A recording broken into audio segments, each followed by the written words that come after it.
这养在仙界都几千年了，它怎么还这么小？怎么就长不大呢？要是知道，咱们还用在这儿转圈儿？那它到底来自何处啊？净说些无用之言，帝君尚且不知，我等岂能知晓？我听闻帝君已寻过那位卜算仙君，仙君算到吐血，竟也毫无结果。这可如何是好？小姑娘若持续如此，仙界众生恐难存活呀！我倒是觉得这小姑娘奶最近安静了许多。那是你有所不知啊，咱们仙界是安静了不少，可其他界是倒了大霉了。昨个小姑奶奶才去了地府，大闹了一场，不仅把孟婆的汤喝了，还抓了个小鬼丢下去煮泡泡给她看。对，还有前天小姑奶奶跑到佛界，如来为了打发她，把经书都给了小姑奶，可小姑也不仅把经书做成小船丢进了河里，还把佛界给炸没了。我还看上了她身上戴着的珠子嘞，她不给我就算了，还给我那什么锦书，我又不识字。你们不想要窝啦？要把窝送到哪儿去？还有你，别再叹气了，三长两短不是好兆头嘞。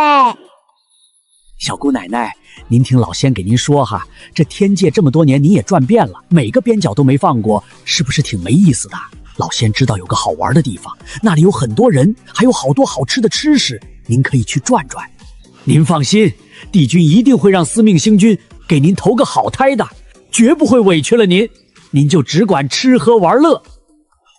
哪里？人间。哎，小祖宗您先别忙着拒绝，您看哈，这都几千年了，您还是这么小一点，也长不大。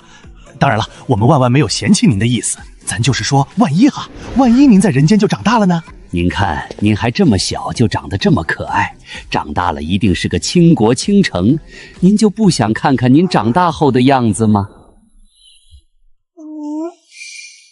那我去，但不能白去。小姑奶奶，您说您想干什么？只要您说，我们保证做到。何韵姑姑，您那上古时期的琴廓真好看。送您了。碧泉一夜，灵泉水甜滋滋的，我下去后还能喝到吗？给您装一壶，给您单独开一眼灵泉。婶婶、伯伯、帝君，你们呢？都给你。丹君爷爷，您那3天换8个地方藏的宝贝丹药，给我拿点行不行？当然行，全都给您带走。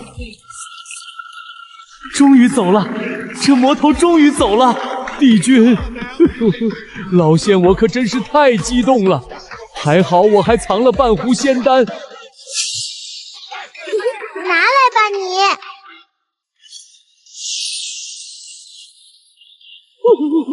我的仙丹啊！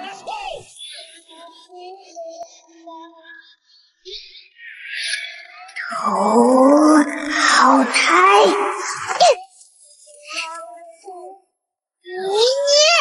要死呀！解释什么好抬？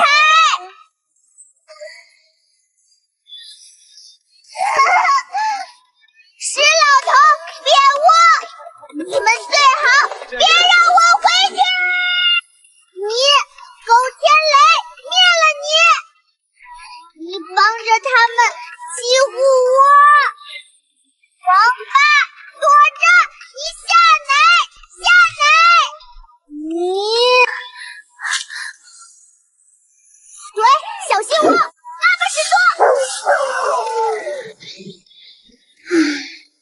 原来我是元夏国礼部侍郎廷洪德的嫡女，我娘叶青书是西明山庄的小姐，还有我那渣爹，穷爹遇上白富美小姐，竟然还……哼，一个不是个玩意儿的爹，一个没文化又偏心的矫饰精祖母。不过娘倒是个好娘，哟吼，还有个平妻汪希曼，他们还有一个大自己2岁的孩子，气死我了！夫人您别急，就是这座山了，老奴马上带人上去，您在山下等着，老奴定将小姐带回来。不，季嬷嬷，我要亲自去找，若是我的女儿有个3长2短，我定要屠了听府。一想到我的女儿现在一个人在这伸手不见五指的荒山上，我拿剑把他们全都捅死都不解气。嬷嬷，我后悔了，我真的后悔了。当初我就该听爹的。其实当他提出娶平西的时候，我就已经知道他是个什么样的人了。可想着孩子总得有个爹，所以一直忍让，是我错了。嬷嬷，他们居然敢动我的女儿，绝不会放过他们。小小姐会没事的，只要咱们及时找到小小姐，还是有生还的可能的。生还的可能？这座山是什么地方？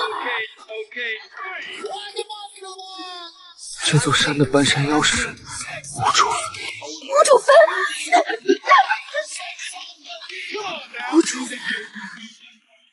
那岂不就是乱葬岗？已经过去2个时辰了，我的兰兰！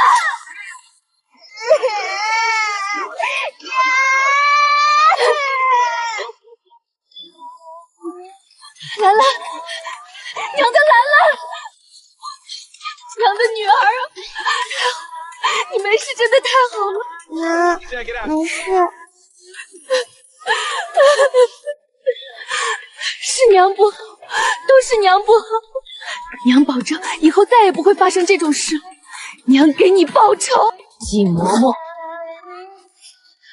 老奴在。附近还有这样的山头吗？回夫人，有的。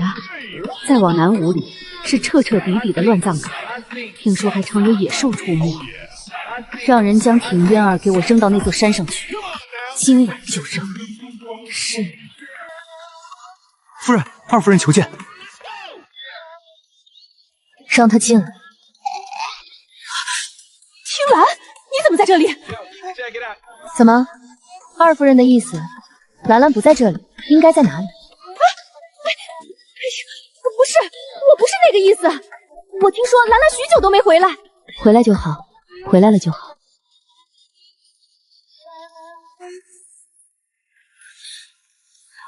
月儿一早不见了，我找遍了都没找到。夏秋，派咱们院的人帮二夫人找找。曼儿，你怎么在这里？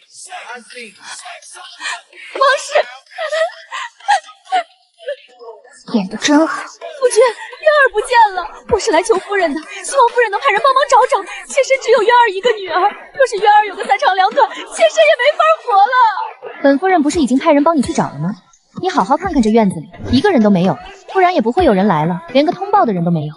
府里的人不中用啊，还请夫人让西宁山庄的人帮忙找找。妾身一定记得您的大恩大德。若能找到渊儿，妾身就如夫人的愿，再不做嫔妾。是你说让曼儿做妾的。还有，渊儿怎么会不见了？汪氏，我什么时候说过让你做妾了？不是你自己在这说要做妾的吗？在曼儿进门的时候我就说过，曼儿是嫔妾，跟你有着一样的身份。府里所有人都要尊称她一声二夫人，你们都是一样的，平起平坐。平妻，平洪德，你出门问问咱们元夏国可有平妻一说，或者哪个官员家里有平妻的存在？平妻是上不了族谱的，既然上不了族谱，那不是妾是什么？还二夫人，你还真是会享齐人之福啊！以后二夫人还是注意点，别出去闹了笑话，连累2个女儿嫁不出去。笑话。叶青书，渊儿都丢了，你怎么还不让西宁山庄的人去帮忙找？你这么袖手旁观，就不怕传出去被人笑话吗？平洪德，什么叫我袖手旁观？说不定只是石渊儿贪玩，我不是已经派人找了吗？你怎么能这么说？渊儿那么小的孩子，怎么会自己跑出去玩？肯定是被坏人拐走了。你就不能让西宁山庄的人帮忙找找吗？曼儿会记得你的好的。我怎么能那么说？这话不是你说的吗？昨天石渊儿回来，石石却丢了。当时你是怎么说的？你说石石只是贪玩，不用找。凭什么？凭什么昨天石石不见了就是贪玩？那婷兰不是回来了吗？你让西宁山庄的人帮忙找找，又不会少块肉，这样也能彰显你当家主母的仁德啊！狗屁的仁德，老娘稀罕你那破仁德！狗屁的仁德！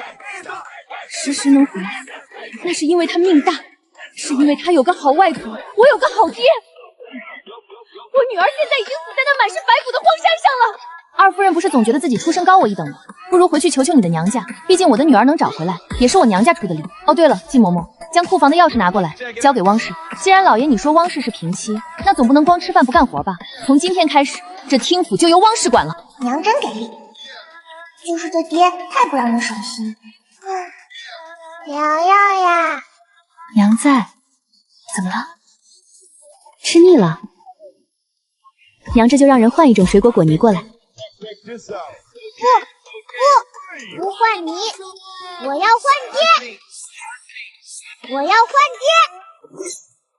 这个坏爹，昨天我丢了都不找我，眼里只有那个坏女人和她的女儿。哼！签了吧，放心，兰兰我会带走。娘亲，兰兰要跟你走，不要这个坏爹，不要坏女人。我绝对不同意！你只能是我的媳妇，死了还要跟我埋进我们家的祖坟。祖坟是什么东西？要是把祖坟弄没了，娘亲是不是就不用埋进去了？好像记得祖坟在东南方呢，不难找哦。娘亲，要是他不跟你和离，我们就把它变成小虫子，踩扁。八哥哥来了！八哥哥，兰兰在这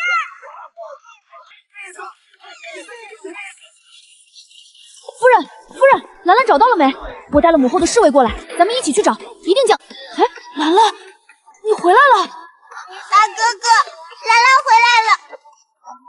娘亲找到兰兰了，在有狼的山上找到的。有没有受伤或者哪里不舒服？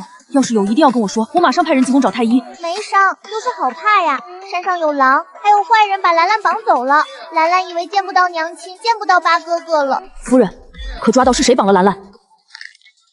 本皇子定要将他碎尸万段，让他后悔自己生在这个世上。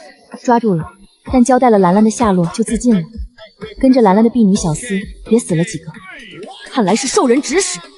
夫人可有怀疑的人？八皇子，求求您让侍卫帮忙找找渊儿吧。渊儿也被坏人绑走了，渊儿好歹是石叶的姐姐啊。不是姐姐，兰兰没有这样的姐姐，她是坏女人的女儿，也是坏的。八哥哥，别动我！你那眼珠子是不想要了吗？本皇子早就说过，兰兰是我亲妹妹，她才不到2岁，刚被找回来，你居然敢瞪她！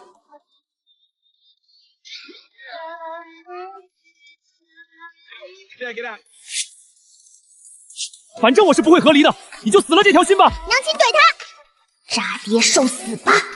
娘亲，你还不换这个坏爹吗？娘亲只要说换，我立马把他赶出去。换，只不过要等些时日，娘得让他们这些年欠娘的都还回来才行。对，都还回来。谁欺负娘亲，谁欺负兰兰，兰兰就把他们都收拾掉。魔丸可不是好欺负的，大的、小的，大的、小的。叶青书，你不去我那儿示计！祖母，大声点儿，院墙外面都听见啦，大家都知道祖母不讲理，欺负娘亲。老夫人，别再说了，你和你妈一样没教养。不许骂娘亲，也不许骂兰兰，你才没教养。以后家里的事找汪氏就好，不用找我。你这是什么话？娘亲，兰兰保护你，以后再也不让他们欺负你了，好不好？好，我们兰兰最乖最厉害。兰兰是魔丸，最厉害了。谁欺负娘亲，兰兰就收拾谁，一定把坏爹、坏女人、刻薄祖母都赶跑。你快放开我快要憋得去见太奶了。没事就好，没事就好。你们可真是吓死我了。你不知道，小八来找我的时候，哭得眼睛都肿了。听说还大晚上去砸他七哥的府门，撒泼拉滚的带走了他七哥府上所有侍卫。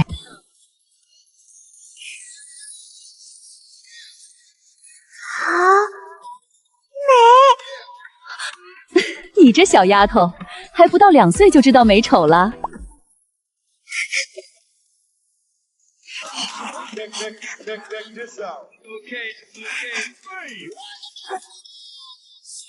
美人爸。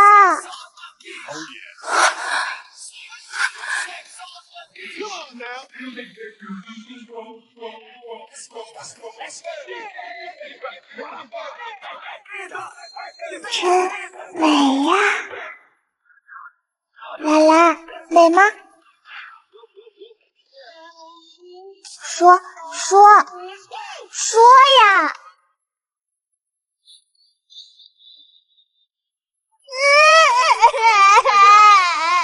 不说话，兰兰丑。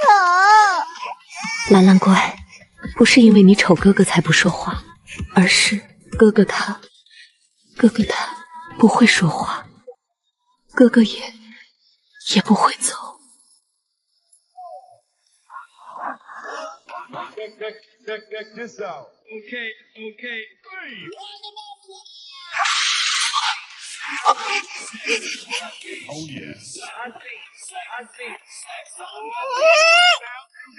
你不做人是不是？多美的哥哥你凭什么？气死我了！狗地君狗太白，你们给我出来！那谁有头？那什么有猪？谁造孽？你找谁？狗东西，凭什么？你这个大坏蛋！你这个大坏蛋！你这个大坏蛋！你这个大坏蛋！你这个大坏蛋！哟，让朕看看，这是谁家的小姑娘呢啊？丁家的小姑奶奶，来跟黄伯伯说说，刚才在大殿门口骂什么呢？谁把你气着了？朕给你做主，诛他9族，可好？皇上恕罪，兰兰还小，不是有意的。无妨，她还不到2岁，难道还能把朕拍坏了不成？两个人气着兰兰，破爹和你。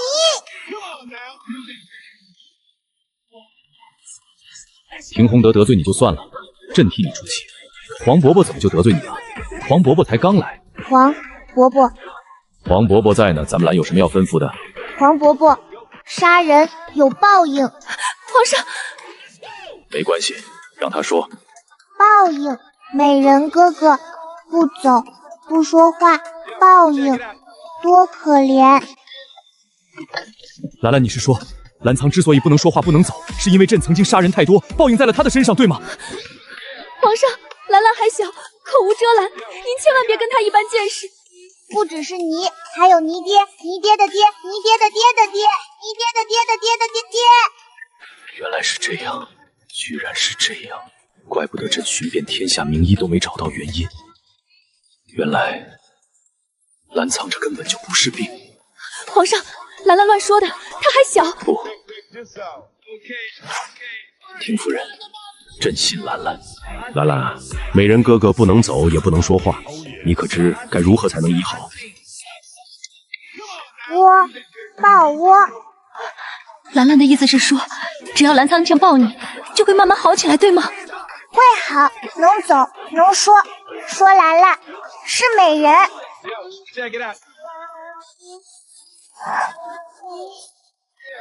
皇上，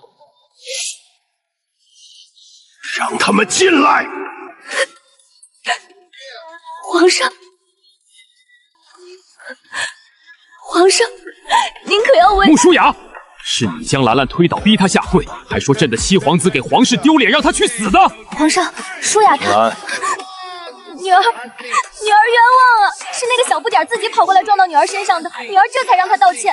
至于七弟，是他先让人将女儿扔到池子里，女儿气急了，这才口不择言。穆舒雅，就算你是公主，欺君也是要砍头的。皇上，你闭嘴，朕没问你。穆舒雅，回答朕的问题，是不是你主动撞的兰兰，还辱骂兰仓的？是，你找死是不是？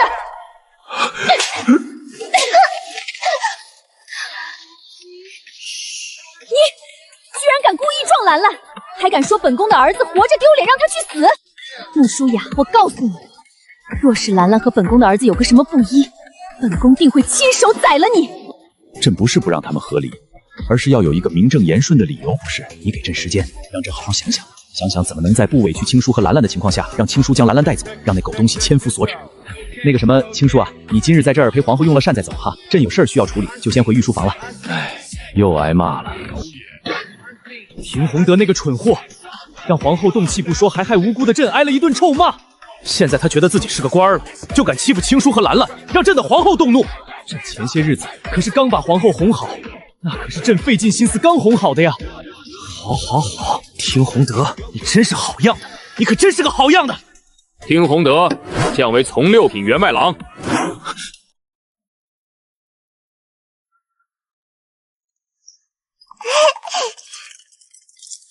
千霄啊，朕以后再也不逼着你娶妻了。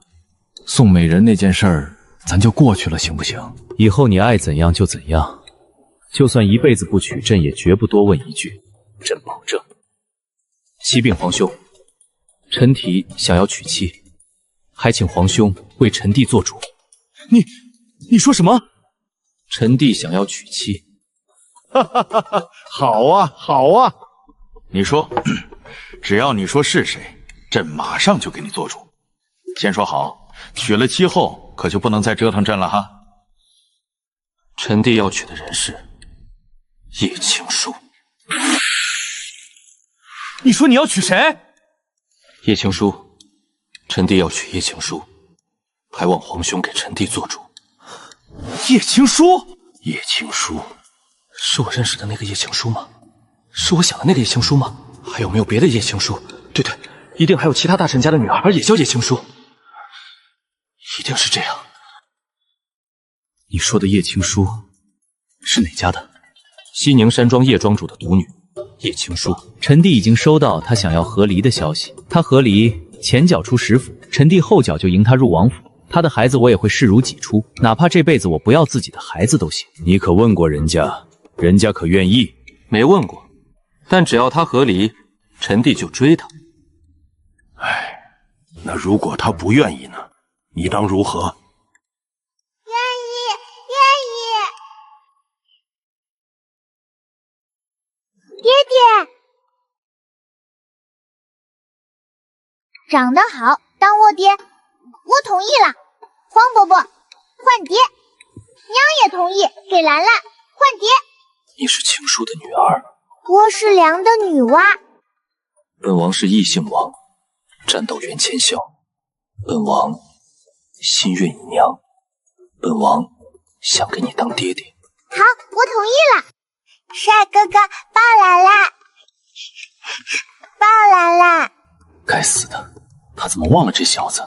虽然他这皇侄儿才10岁，但自己现在在小丫头面前引以为傲的长相，在他面前屁都不是。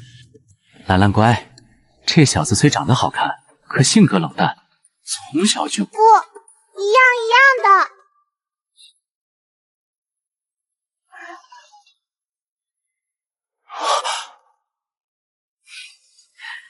兰兰，要不还是让爹爹抱吧，爹爹抱你出去玩可好？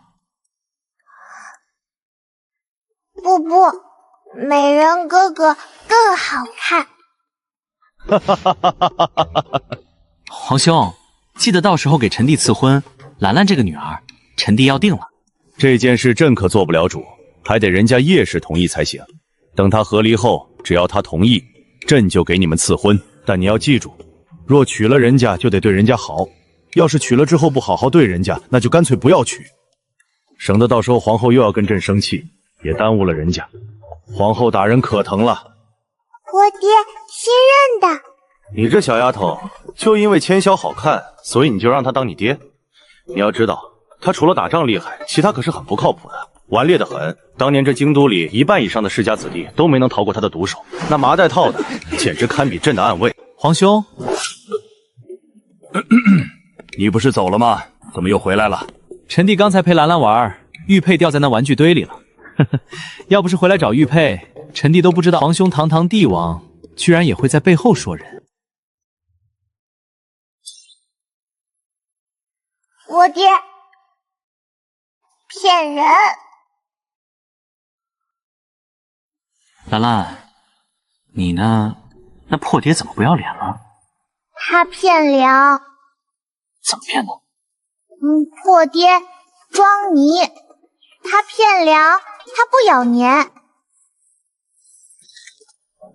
哎，福来，快去那堆玩具里看看，找到玉佩，派人给他送去。那可是袁家的传家玉佩，你再让人看着他点儿，朕看他那样子，可不是什么好事儿。廷含德装他，怎么装的？朕都有点好奇了。破爹没救粮，新爹救的。福来，你记不记得大概4年前千霄得胜回朝，回来的路上救过一个女子？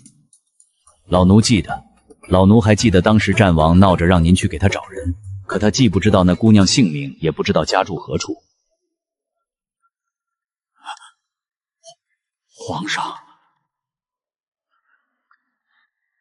应该就是了，不然他也不会听到叶青书要和离，就急火火的找了过来。看样子他是早就将人认了出来，只是人家嫁人了，他也没办法。罢了罢了，千霄怎么也是从小跟朕一起长大，他什么品性朕清楚，除了爱说爱闹外，心是好的，也有能力。青书若真嫁给他，他不会亏待人家的，更何况又是自己等了那么久的人。哼，说到这儿，那廷红怕是他顶替了千霄的功劳，说人是他救下的。若真是这样，那时大人恐怕要倒霉了。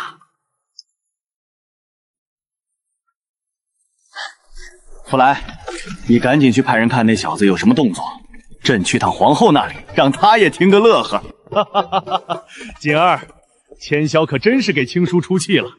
派去盯着千霄的人说，昨天廷洪德傍晚的时候上街给他那平西的女儿买糕点，回去的路上被千霄套麻包带打了个半死，下个床都费劲呢。以朕对他的了解，那廷洪德挨揍的日子在后面呢，估计和离之前是上不了朝了。破爹，可坏！廷家倒大霉！你说什么？廷家的祖坟被雷劈了？今日一早，廷家老宅的人就到了，说是前些日子明明是个万里无云的好天，可就在半夜的时候，天上一道惊雷闪过，直接就劈到了廷家的祖坟上。老族长马上就带人去看了，说是廷家祖宗的棺材板都被掀翻，白骨都露出来了。老夫人听到后，直接就晕了过去。老爷脸色也不好，这不派了老奴来，说请夫人回去商量修缮祖坟的事。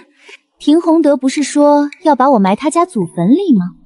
现在祖坟都没了，看他往哪儿埋。廷家的祖坟在他进门第2年，他就派人彻底修缮了一遍，花了不少银子，堪比大户人家。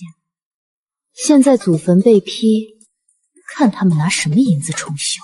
想必事情你已经知道了，廷家祖坟被这是大事。你是我儿八抬大轿娶回来的正妻，这件事就你去办吧。正妻？这会儿知道我是正妻了。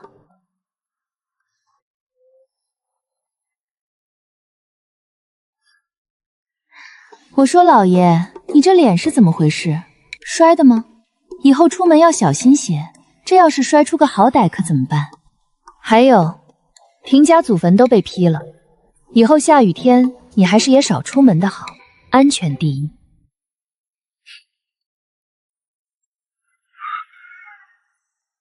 青叔，你是正妻，这件事还是你来吧。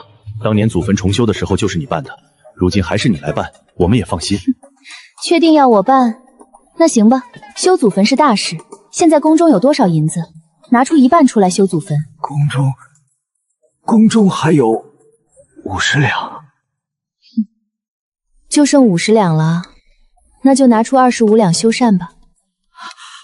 至于剩下的，那就只能是省着点花用了。说的好听是修缮，可据来人的说法，那基本就等于重建啊。25两，连个零头都不够。还有，现在刚过去半个月。全府的吃穿用户，连下人们的月钱都发不出来。廷家这祖坟被雷劈的真是时候，劈得好啊！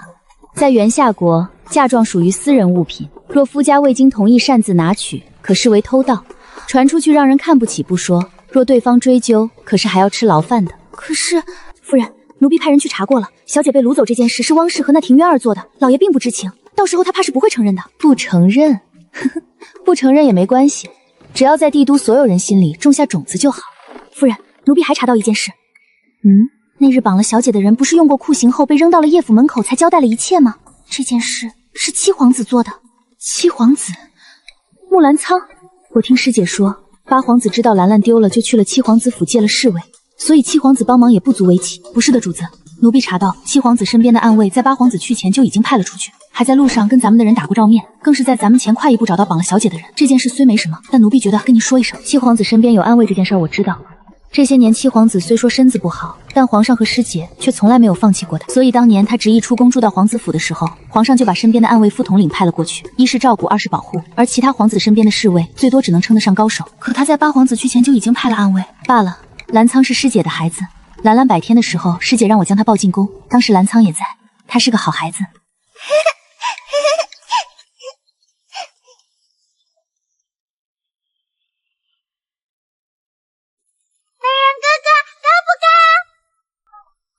兰兰，美不美？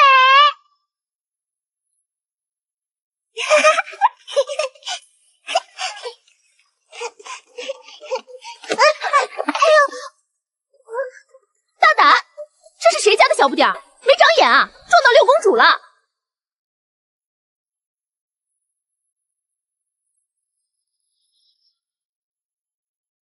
七弟，今日怎么有心情进宫了？不继续窝在你那皇子府里等死了？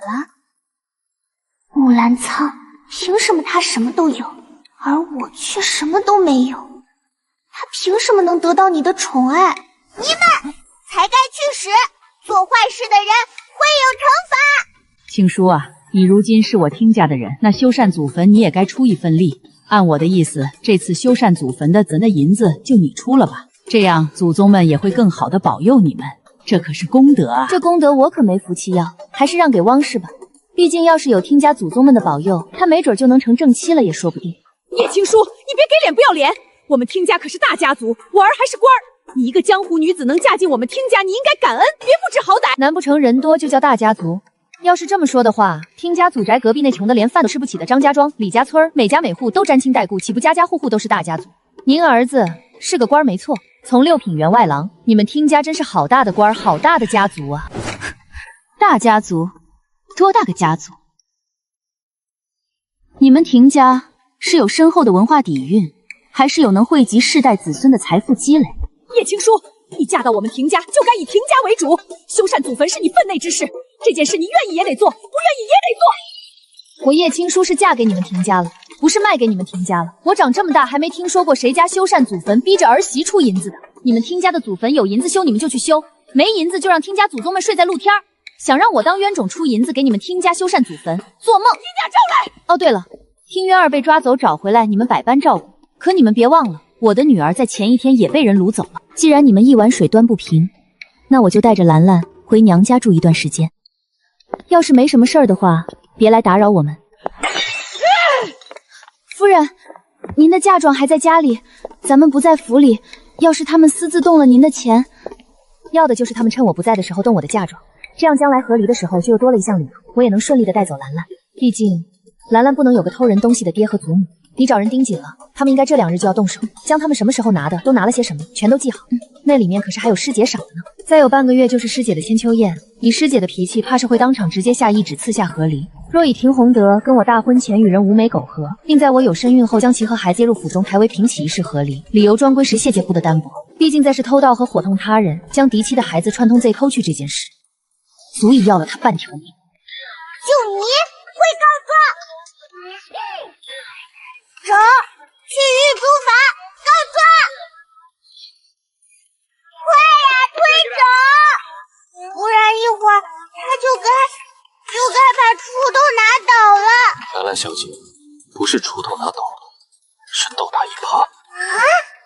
对，就是倒着拿耙，快走！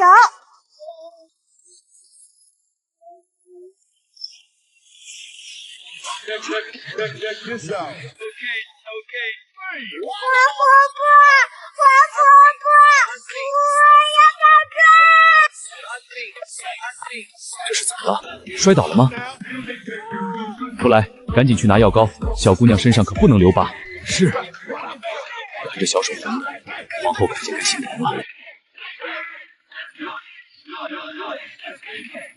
来，告诉黄伯伯还有哪儿疼。算了，福来，别拿药膏了，你马上让人将太医院正给朕喊过来，速度要快。啊，这小姑娘是谁家的？不知道，没见过，不会是哪位公主吧？你聋啊？没听见刚才这小姑娘叫皇上黄伯伯吗？怎么可能是公主？皇上自从娶了皇后娘娘，就再也没去过后宫，八皇子是皇上最小的皇子了。就是，这孩子看着最多也不过2岁，怎么可能是皇上的孩子？那是皇后娘娘偷偷生的。你是不是缺心眼儿？皇后娘娘生个公主还用偷偷的？谁不知道皇后娘娘在生下八皇子之后，做梦都想生个公主。但娘娘怀八皇子的时候，发现7皇子的身子多思过虑，积郁成疾，所以这么多年也没有再有身孕。而这个孩子是……咱们这位皇上，就是皇上让咱们知道，咱们自然都会知道，就只给了皇后娘娘一人。你要是再在这乱猜，让皇上听见，被拉出去打板子，都算你家祖坟青烟冒的浓。为什么公主欺负我，把窝撞飞，说我不长眼，让我跪下，说美人哥哥活着丢脸就该去死。他还说要回去告状，让他哥哥和母妃不放过我们。放肆！是谁这么大的胆子，居然敢让你跪下，还让朕的儿子去死？你说是第几头猪？回皇上，是6公主。当时小姐在御花园放风筝，确实是6公主在明明看见小姐的情况下，还主动撞过来，将小姐撞飞后，还对小姐和7皇子出言不逊。7皇子第一时间将小姐抱起来，6公主身边的嬷嬷伸手要抢小姐，给6公主下跪道歉。属下斗胆将那嬷嬷的手折断，和6公主一起扔到了花池里。属下在宫中对公主出手是大不敬，还请皇上责罚。你做的没错，起来。下次要在这种胆大包天的公主或者皇子，你直接出手就是，不必跟朕汇报，也不用请罪。兰兰乖哈，黄爸爸一会儿，黄爸爸跟这些老东西商量完事情，带人去出气。算数哦，兰兰在这儿等。反正那6公主的哥哥是什么董，得好好教训。什么董？就是，哎呀，捡来的婷妮儿，知道不？就比如她是捡来的。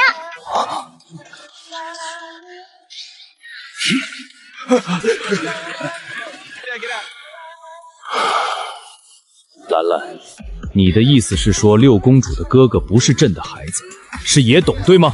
对，就是野董。皇上您别急，兰兰小姐还小，或许不知道野种是什么意思，可能是听见别人说这才学了来。皇上您别急，兰兰小姐还小，或许不知道野种是什么意思，可能是听见别人说这才学了来。福爷爷，我懂，野董不是你亲生的，你不行，是不是？兰兰看见了，亲眼看到的，他哥哥是野董。别说了，兰兰乖，别说了啊，皇伯不信你。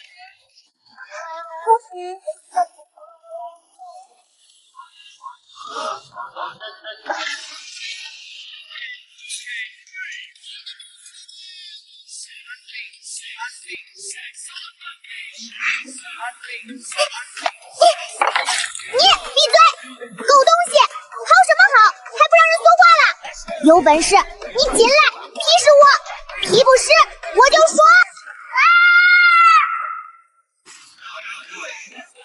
哼，算你跑得快，我想说什么就说什么，再敢管我，脑瓜子给你劈掉。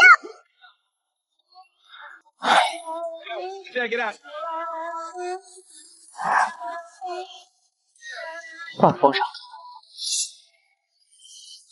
让他们进来。皇上，您可要为穆舒雅，是你将兰兰推倒，逼她下跪，还说朕的7皇子给皇室丢脸，让她去死的。皇上，舒雅她女儿冤枉啊！是那个小不点自己跑过来撞到女儿身上的，女儿这才让他道歉。至于七弟，是他先让人将女儿扔到池子里，女儿气急了，这才口不择言。穆舒雅，就算你是公主，欺君也是要砍头的。皇上，你闭嘴，朕没问你。穆舒雅，回答朕的问题，是不是你主动撞的兰兰，还辱骂澜沧的？是，你找死是不是？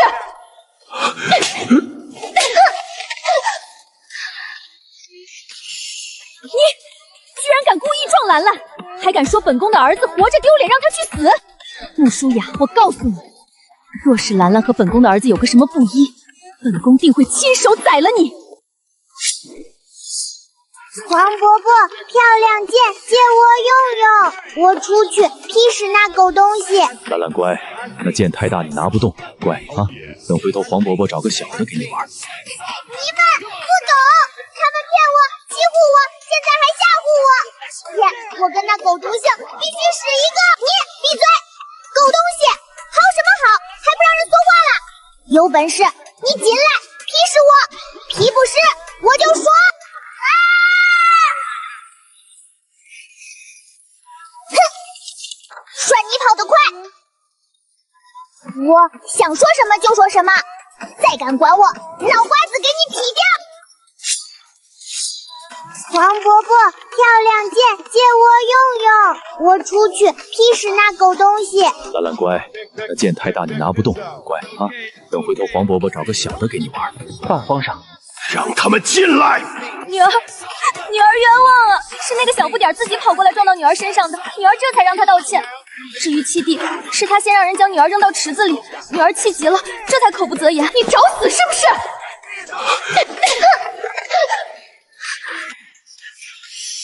娘娘，舒雅还小，要是就有错，也是我这个当母妃的错。皇上还没说什么，您怎么能动手打人？你的错，把公主教的跋扈，你确实有错。她都11岁了，什么不懂？你别以为本宫这些年没工夫理你们就什么都不知道，本宫知道可多着呢。穆舒雅身为公主，琴棋书画诗酒花茶她样样不行，偏偏跟那村口泼妇一样，到处讲人家是非罪行，没有口德出口伤人。在宫中学了什么多年礼仪教养，都学到狗肚子里去了不成？还有你，她若不是平日里从你嘴里听到的这些话，她能出来说？来人啊，将六公主拖出去掌嘴50。至于明妃，皇上你自己看着办吧。你呀你，要打人何必自己动手？这不是还有工人呢吗？怎么样，手疼不疼？你打了他们2个，可就不能打朕了哈。来人，传朕旨意，明妃从今日后降为嫔，禁足明月宫，无朕旨意不得外出。黄伯母打得好，就是野董没来，怪可惜的。什么董？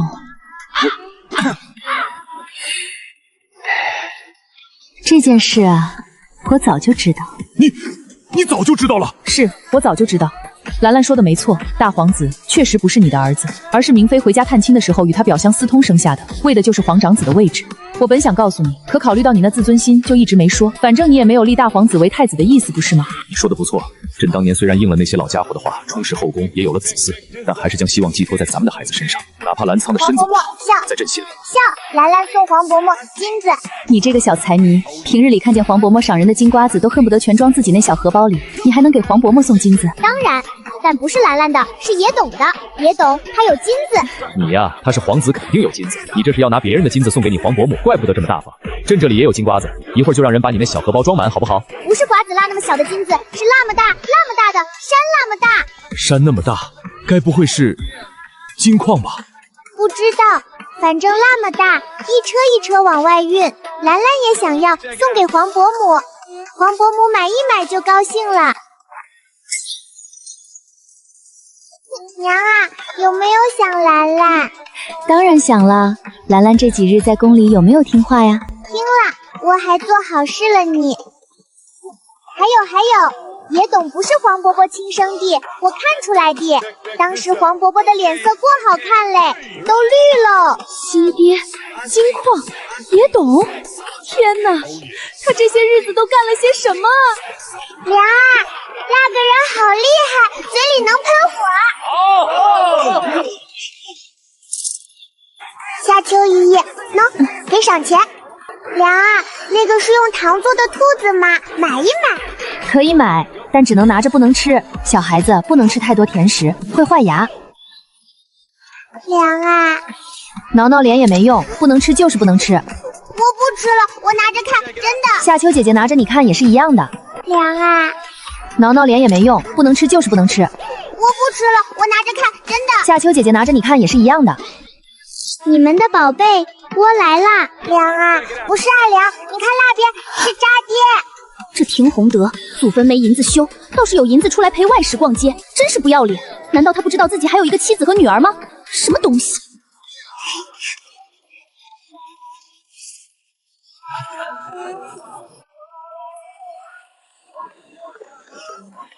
青叔，你也带兰兰出来玩啊？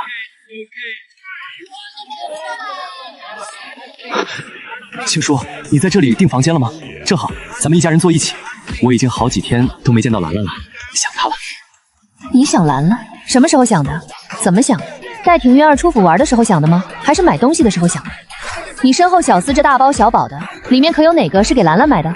当然有，这是我特意给兰兰买的蛋黄酥，就城南那家。你要害死我！婷兰，你胡说什么呢？这是爹特意给你买的蛋黄酥，哪里就是想害死你了？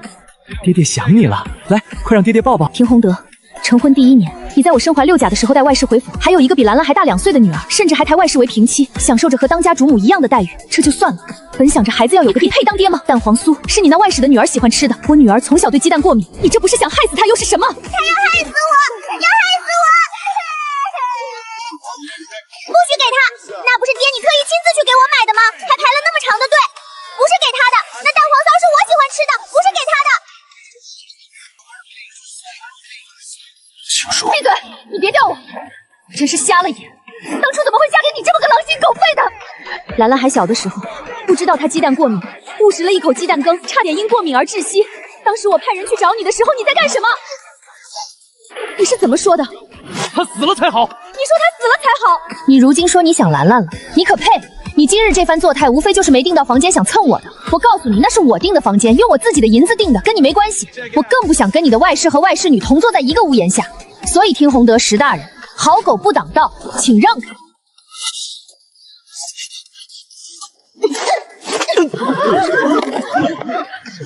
夫人正在上楼梯，老爷，你这是想把夫人和小姐都从楼梯上拽下来，好霸占房间吗？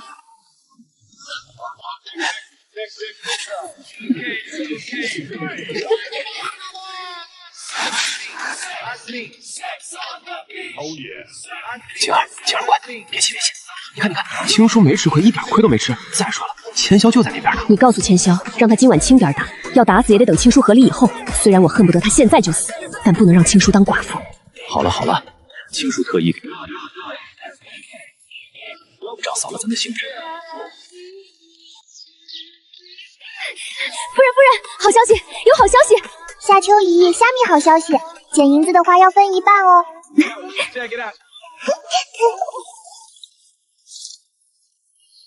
夫人，您猜的没错，田洪德果然在那天咱们走后偷偷动了您的私库，应该是怕咱们发现，所以只拿了几件小东西，但全都价值不菲，其中还有皇后娘娘私下给您的玉镯，他一共将东西典当了1万两，其中4000两给了听家族人，让他们重建祖坟，另外6000两给了汪氏和庭渊儿买了衣裳和首饰，应该是给他们准备参加皇后娘娘千秋宴那天穿用的，其余剩下的银子也全都给了汪氏当平日里的花用。不过不巧的是，他去的是咱们的当铺，这是字据，奴婢已经给拿回来了。早料到他会有这么一出了。他以为我还是从前那个事事都以他为先的我，想着这件事被我发现之后随便哄2句就过去了，简直是做梦。他是怎么这么对待我的女儿后，我还能忍他的？我简直恨不得他死。夫人，还有一件事。娘写的仙米，是战王府的帖子，老王妃要过寿，可按理说这帖子不是应该送到石府去吗？怎么送到了叶府？罢了，既然收到了就去吧。战王府，怎么那么耳熟呢？好像在哪儿听过。老王妃过寿盛日，几乎整个帝都有头有脸的人都来，尤其是有女儿的。这战王虽说年纪大了些，但长得好啊，是帝都所有少女心中完美对象。前些年战王府的大门都快被媒婆踏破了，可那战王是能救躲劫躲，一度让人以为他不喜欢女子。老王妃因为这事儿愁得整天唉声叹气，可又拗不过，最后只能天天烧香拜佛骂祖宗。老王甚至还偷偷给他的房间送过好几个美貌的男子，结果全都被他打包送去了皇宫。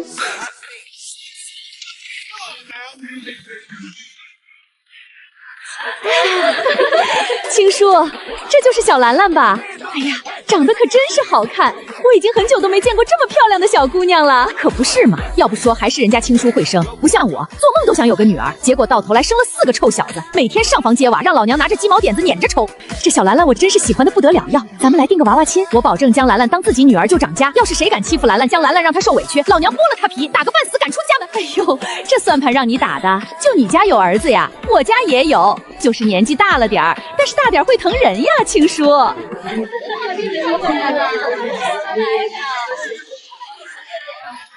渊儿见过八皇子哥哥。八皇子哥哥，上次您带渊儿去的那个梅林真漂亮，什么时候可以再带渊儿去？汪夫人，好福气啊！还有您给渊儿买的零嘴，渊儿也很喜欢，谢谢八皇子哥哥。这渊儿竟然跟八皇子关系这么好，两小无猜。说不定长大自有一番缘分呢。汪夫人真是好福气。是呀，这帝都谁不知道皇后娘娘就只有八皇子和七皇子2个儿子？这八皇子说不定将来汪夫人真是生了个好女儿。是啊是啊，我也听说了，这八皇子总往3天2头的往石府跑，还送去不少小玩意儿。听说前些日子渊儿出门走丢了，八皇子连夜派人去找，连皇后娘娘都被惊动了。哪有你们说的那样？八皇子还小，渊儿也还是个孩子呢。说这些太早了，到时候还是看他们自己如何发展吧。夫人，庭渊儿才4岁，这也太有心机了吧？八皇子明明就是离本皇子远一点，你身上的香粉简直要把本皇子熏死了。还有，本皇子可不是来看你，本皇子是来看兰兰的。上次的皇家梅林也是本皇子专门带兰兰去，零嘴也是特地给兰兰准备，是你自己赖着非要去，还把本皇子给兰兰准备的零嘴吃了个精光，本皇子甩都甩不掉你。我凉，没欺负人，我凉，一个字都没说。也请各位夫人不要误会，本皇子跟庭渊儿可不是什么两小无猜，平日里到听府也是去看兰兰，本皇子跟他一点也不熟。那些侍卫也是因为兰兰走丢了派出去找兰兰的。至于庭渊儿，他丢不丢的本皇子有什么关系？夫人，兰兰，你们可算来了，我听说你们也会来，已经在这里等许久了。这是宫中新研究出来的点心，我一尝就知道兰兰肯定喜欢吃。夫人放心，这点心我特意让御厨一点糖都没放，不会坏牙。娘，请帖不是在咱们手里吗？他们不是应该连门都进不来吗？他们肯定是偷偷进来的。娘，找人将他们赶出去，快将他们赶出去！这老王妃的寿佑请的全是各府主母，若是本夫人没记错的话，青叔才是听府的主母吧？汪氏，你说好听的是个平妻，可咱们元夏国哪有平妻一说？不过就是个妾罢了。廷大人有正妻不带，倒是带着妾室来参加寿宴，这是想打战王府的脸吗？请夫人恕罪，帖子夫人您带着二小姐回了娘家，什么都不管，就连祖坟坏了都不修缮。老爷是看前段时间幺儿被掳走受了惊吓，这才带着我们来的。夫人，我们走便是了。我凉，没欺负人，我凉，一个字都没说。还有请帖，请帖，我们是从大门正经走进来的。本夫人什么都不管。本夫人的女儿在庭幺儿丢了的前一日也被人掳走，庭宏德也是兰兰的爹，他可曾来看过一眼，可曾问过一句，祖坟坏了我不修缮，可听府现在不是你在当家吗？况且本夫人已经说了，宫中拿出1半银子去修缮听家那被雷劈了的祖坟，是你们不愿从宫中出，非逼着我来出这笔银子，本夫人这才不管。老王妃的寿宴，你愿意叶家就待着，不愿意待着就走。本夫人今日上写的是叶府，是我和兰兰的名字，跟听家没关系。祖坟被雷劈了，我没听错吧？你没听错，我也听见了，就是被雷劈了。天哪，祖坟被雷劈，那是造了多大的孽，连老天爷都看不下去了。你们没听见刚才叶夫人说的吗？听家的祖坟被雷劈，居然不从宫中出一次修缮，而是逼着当家祖坟劈谁家？说的也是，小妾当家，果真是房倒无塌。您是听家的夫人，如今怎么能说跟听家没关系？这听家不是有你吗？少本夫人一个不少。汪夫人，你有说话这功夫，还是快将孩子哄一哄吧。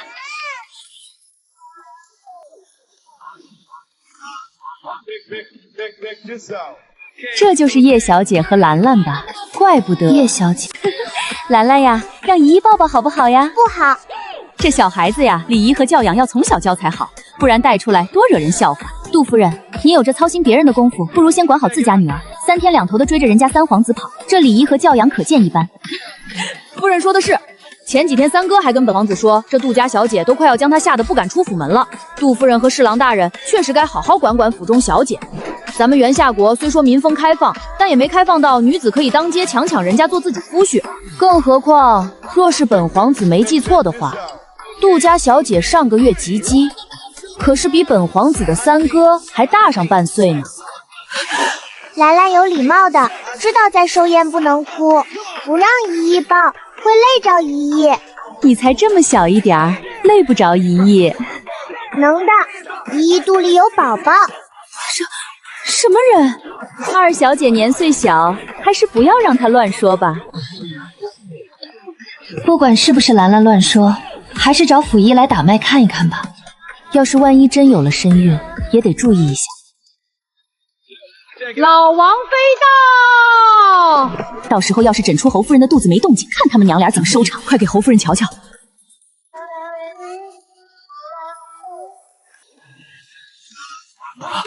恭喜侯夫人，您这是贺喜侯夫人。虽然从脉象看只有1个多月，但老夫是肯定不会诊错的。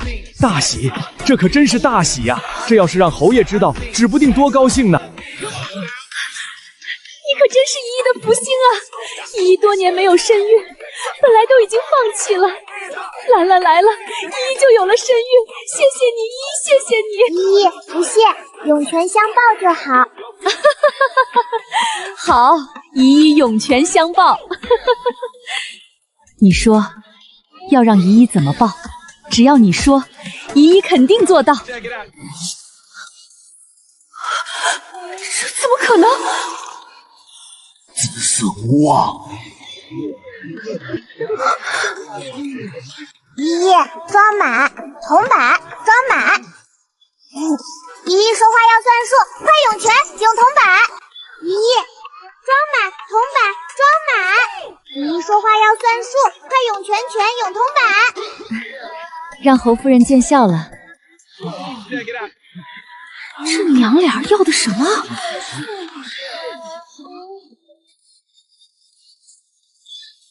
涌一半也行，涌一半。兰兰告诉依依一个秘密。不用金瓜子，用铜板就行。用了金瓜子会被梁没收。梁说小孩子身上带金瓜子太招眼，容易被坏人定计。够不够呀？若是不够，明日你拿着麻包袋到武安侯府，不管多大的麻包袋，依依保证全都给你装满。够了，依依的荷包兰兰不要，依依自己留着买一买。兰兰说话算数，告诉依依一个秘密，依依肚子里是个弟弟哟。哼！别误会，我只是来走个过场而已。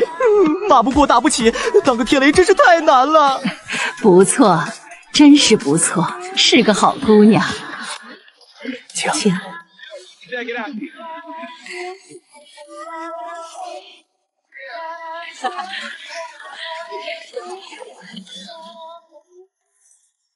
夫人，战王为什么总看您啊？您和战王认识？不认识。认识啊。你说什么？认识，我亲爹。兰兰乖哈，以后这种话可不能乱说。我没乱说，是他自己要给我当爹的，我没逼他，我只是同意了。梁，虾米时候能换爹？渣爹在对面使劲瞪你。走。兰兰乖，今天没有肘子，你先凑合吃点。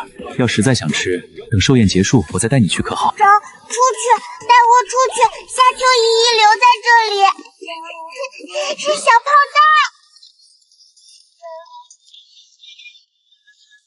弹。臣妇见过战王。亲爹的嘴被浇糊上嘞！说话呀，说呀！本王的，他再本一会儿王，我梁就丑喽。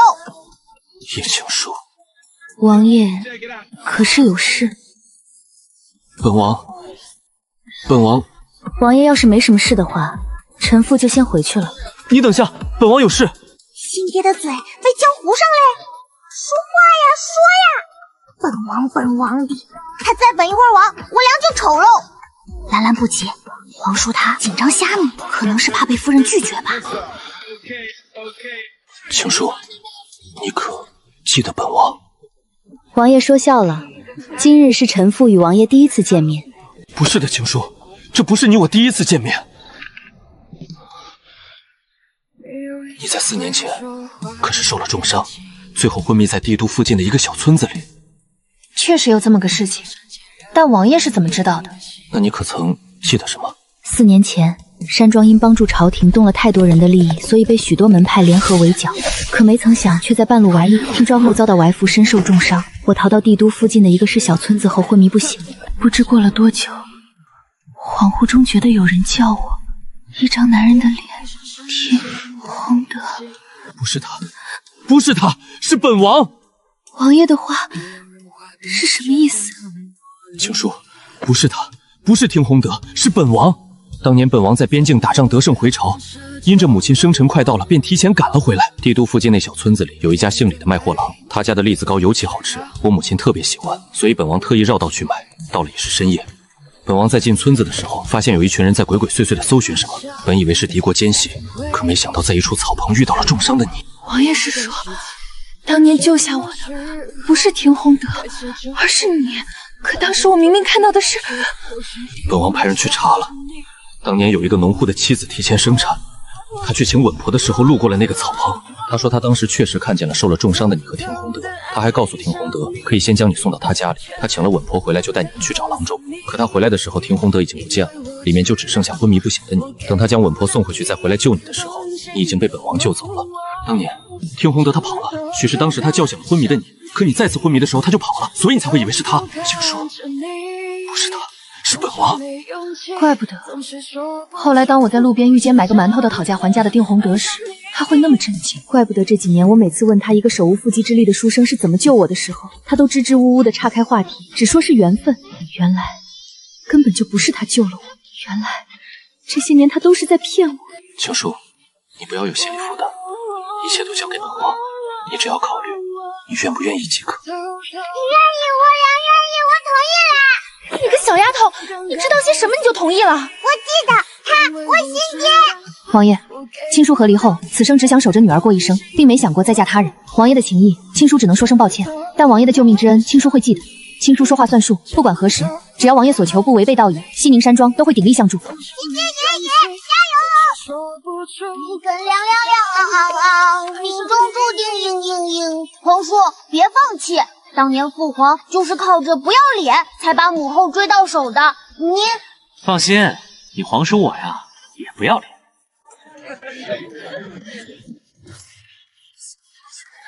夫人，听洪德怕是已经听说了侯夫人和老王妃喜欢小姐事情，这会儿想借着小姐的关系攀上战王府，主动提出让听渊儿给老王妃献艺呢。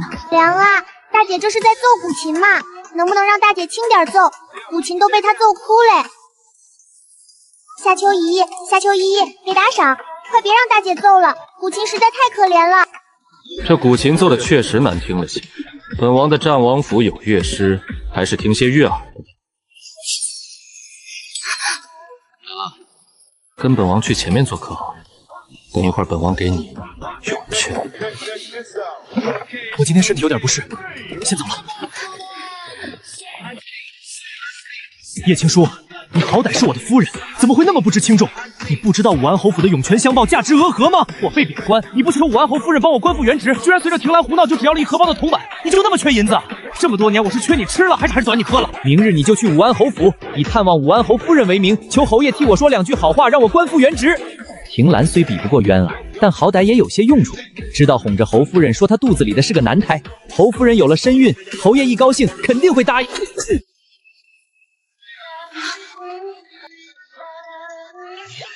叶青书，你居然敢打我！我可是你夫君。秦洪德，你口口声声的说兰兰不如你那外室女，那你如今又凭什么要用人家对兰兰的宠爱帮你官复原职？有本事你找你的汪氏和藤渊儿去啊！还这些年你是缺我吃了，还是短我喝了？秦洪德，你是怎么舔着脸问出这句话的？你们听家往上数8败，全都好吃懒做、眼高手低、穷的。我嫁给你的时候，你们听家在这帝都连个宅子都没有，你和你娘就住在城西最角落里的一个漏雨的破屋子里，就那破屋子还是租的，是我嫁给你之后给你们买了宅子。你们这几年吃的、喝的、穿的、用的，哪一样不是花的我的？至于你那点俸禄，我跟你成婚2年多，连一个铜板都没见着，后来才知道，全都被你拿去养外使了。听洪德，我现在问你，当年我受重伤的时候，真的是你救了我，把我送到医馆的吗？当然是我救了你。当年要不是我把你送到医馆，你早就死在那小村子里了。是吗？你救了我。好，那我问你，你手无缚鸡之力，当时天色已晚，你是怎么把我送到10几里外的帝都的？听洪德，那可是帝都里最好的医馆啊！我爹派人去接我的时候，郎中跟去的人说过，救下我的人当时一脚将他眼睛踹个粉碎，花重买下他医馆里最好的药材，其中更是有1脸珠价值千两干净，你哪来的银身？我可真是傻，傻得可笑。只因为昏迷期间看到的是你，所以从没想过这些。听洪德，别着急，咱俩的账可以有的算。现在你给我有多远滚多远，别逼我对你动手。青叔，青叔，你听我解释，不是那样的，真不是那样的。青叔，青叔，完了，他真的知道了，他是怎么知道的？他当时不是已经昏迷了吗？不对，这件事不对，一定是发生了什么我不知道的。呸！什么东西，还救人？原来是占了别人的功劳，说人是自己救的。就是他怎么那么不要脸？这么多年花着人家叶氏的银钱养着外室，居然就连那廷府的宅子都是人家叶氏出钱买的。哎呀，还有你们不知道的呢，以前廷府家父母也挺不识东菜的，然后还嫌弃人家叶氏是江湖女子，不是世家出身。他也不看看他自己是个什么，他自己本身就是大字不识的泥腿子，还好意思嫌弃别人。他儿子没贬官之前就是个四品官，他还真当自己是太后娘娘了，什么都要最好的，还时不时让儿媳妇站规矩。这叶氏估计也念着曾经的救命之恩，才忍了这么多年。现在真相大白了，我看这听爸是要惨喽。他呀，被贬官也是活该，花着正室的银子养外室，最后还把外室抬为平喜。我可是听说，他那外室在他娶人家叶氏之前就已经勾搭上了，只是舍不得人家叶氏的银子，才将人娶进来。这种人真是够不要脸的。我本来还以为我家那个就够混账的了，现在这么一比，我家那位还真是相当凑合呢。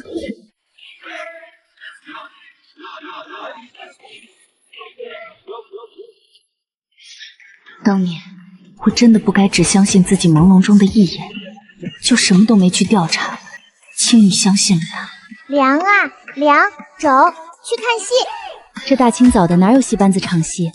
你要想去看，等吃过午后，娘带你去。不像那个戏，是能让凉开心的戏。凉，还去那天吃饭的那个楼，能去吗？能去，那个楼是你的。我的，是我的，是你的。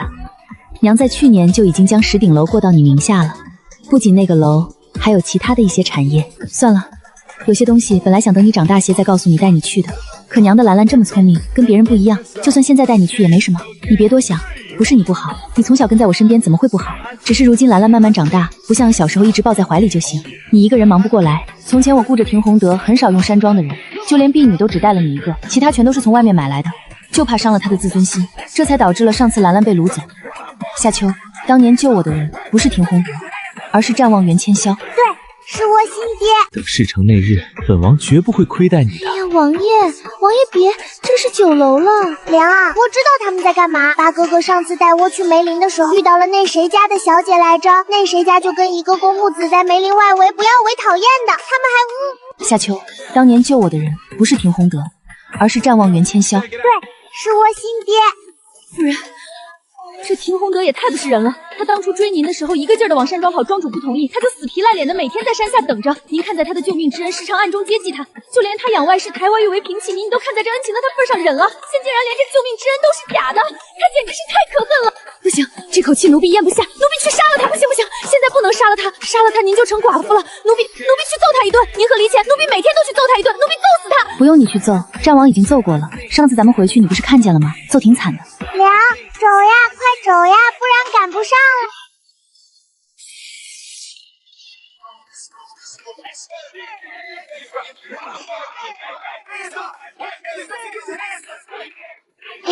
凉呀，那个外室就在咱们隔壁的房间里。外室？小姐是说汪希曼？对，就是她。她跟别的男人在咱们隔壁的房间里。凉啊，去听听吧，去听听好不好？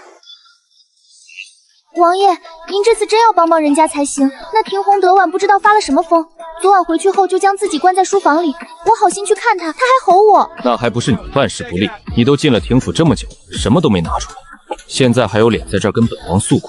那这也不能怪我啊，要怪就只能怪那个叶青书。这1年多，他几乎深居简出，就守着庭兰，在自己院子里几乎不出门。前些日子，我好不容易找了个机会，让渊儿趁着叶青书不在府里，把那小崽子骗出来。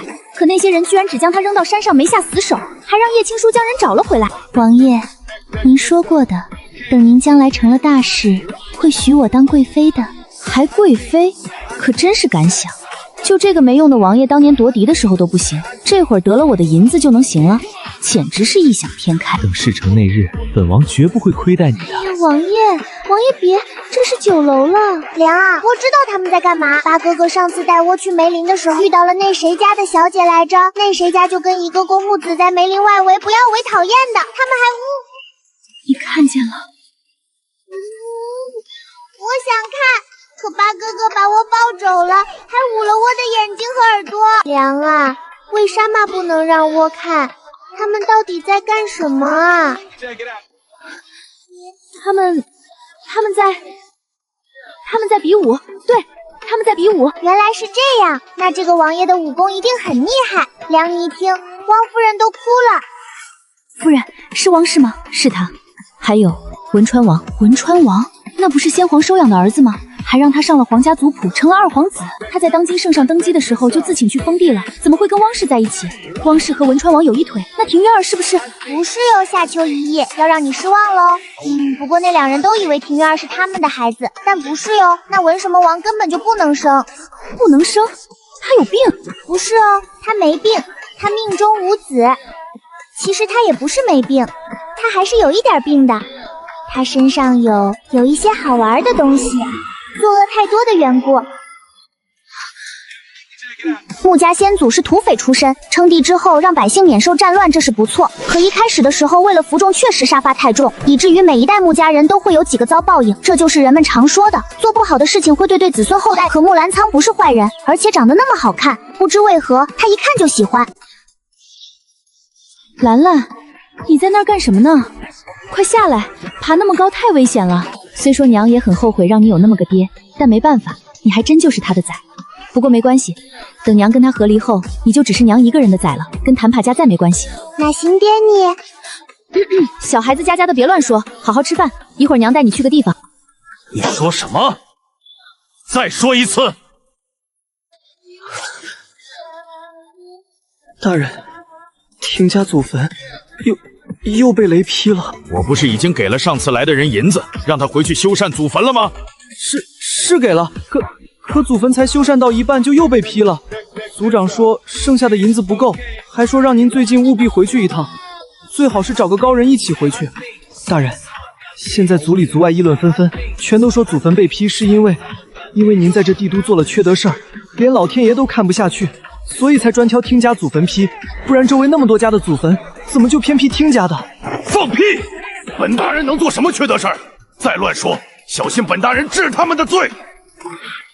本大人知道了，等皇后娘娘千秋宴后，本大人会回去一趟。儿啊，发生了何事？我听下人说族中来了人，可是祖坟修缮好了。娘跟你说话呢，你这是怎么了？娘，你相信报应吗？儿啊，什么报应不报应的？你是不是身子不舒服？怎么还说起胡话了？娘，刚才老宅来人了，说庭家祖坟又被雷劈了。什么？又被劈了？怎么会又被劈了？祖坟被劈，那可是报应啊！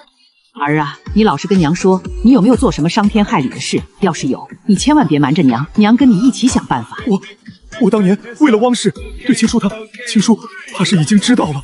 知道了又如何？她一个江湖门派的女儿，除了有点琴子有点人，还有什么？不像汪氏，虽说是庶女，但好歹也是尚书府的人。你是在礼部任职，汪氏又是礼部尚书的女儿。若你老丈人肯为你走动，官复原职是迟早的事情。至于叶氏，她这些年对咱们娘俩有求必应，咱们说什么就是什么。显然对你是有感情的。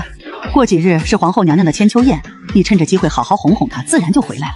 不管祖坟是不是因为这件事，人哄好后，你们一起回去一趟，让她给祖宗们磕几个头，告诉祖宗她是自己愿意的，不怪你，这件事就算完了。娘觉得祖坟被劈未必是因为这件事，这样的事情谁家没有？为什么偏偏只有咱家祖坟被劈？儿啊，这只是为保心安而已，到时候你还是要请个高人一起回去稳妥些。娘听说帝都京郊的护国寺很灵现，大师个个都有真本事，就连皇家宗祠也在那里。你明日就跟汪氏一起去看看吧。娘，咱们的银子不多了。那有什么？银子不够就去那叶氏的私库拿。她的嫁妆那么多，拿一两件不起眼的，她发现不了。再说了，你俩这么多年夫妻，连孩子都有了，就算他知道了又如何？难不成还真能跟你和离不成？不过就是吓唬吓唬。他一个和离还生过孩子的妇人，还能有别人要他不？他这辈子就只能是我听家妇，你只管放心就是。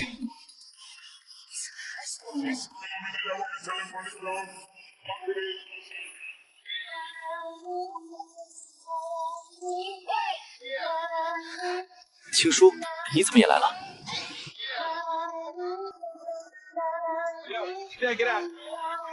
娘，这是哪里呀？这是护国寺，娘带你来求个平安符。跟谁求？请问施主可是姓叶，小施主可姓听？叶施主，我们驻足有请。小师傅，我是叶氏的夫君，正好我们一家一起去拜见下住持。不好意思，这位施主，我们住持只请了叶施主和石小舍上2人，您要烧香请前面走，求签往左边。你还在这干什么？还不赶紧带着渊儿去给府中求求平安，求求你夫君我能早日官复原职。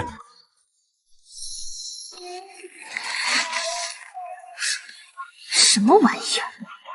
要不是看在叶青书那嫁妆的份上，你以为你老娘愿意这么跟着你？娘，咱们什么时候能回王爷爹爹身边呀？月儿想王爷爹爹了。月儿乖，再忍忍，等王爷爹爹成事了，你就是公主。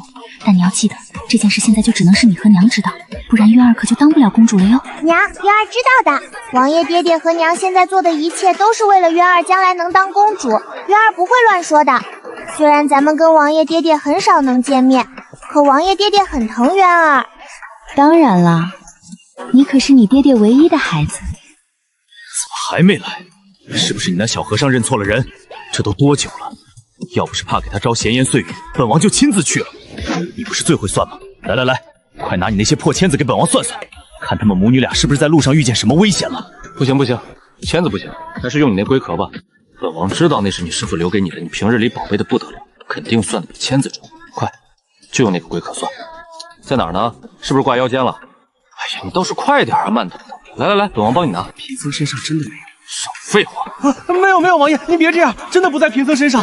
哎呦，行了，他们已经在来的路上了，马上就到。您信贫僧一次，就信一次，行不行？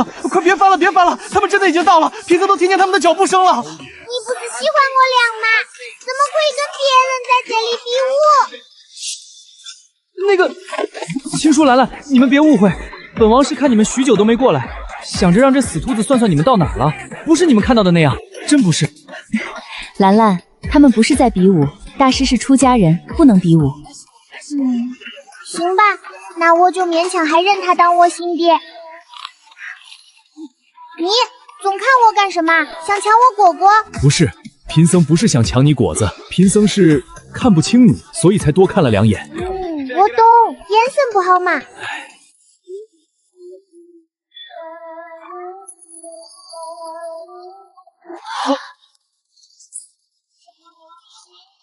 大师，不瞒您说，我今日来就是想给牛女儿求个平安符，没曾想见到了您。若有什么，您直说无妨。明孝，带小姐去外面玩玩，只在附近转转就好。娘，放心呀，我不会乱跑的。小主子，您想往哪边去转转？走，去那边。主子，前面是皇家公祠，没什么好玩的，咱们还是回去吧。可算到了，我找的就是这里。这下我终于可以指着他们骂了。一想起美人哥哥坐在轮椅上，气得我心脏都疼。宁依依，你口查家来。宁依依，你就守在这里，不用跟我进来。慕人志，慕富贵，慕有才，慕有德。你知道有多少百姓因为战争流离失所吗？你没银子为百姓和那些战死的士兵们善后，将罪孽全都留给了后世子孙，你好意思吗？还好倪家后面几个子孙有出息，善待百姓，不然倪木家早就没了。不过倪最奸，知道找高人庇护，做善事，结果善事还不足以抵消罪孽的时候，你嘎巴使了，你挺会啊。还有倪就是开国先祖是吧？你好好的窝这么阔爱，你姐是什么表情？你不好好管教你儿达，一天到晚就知道打仗，就这，你还美呢？你有虾米可美？瞅瞅你把美人哥哥害的，你还有你。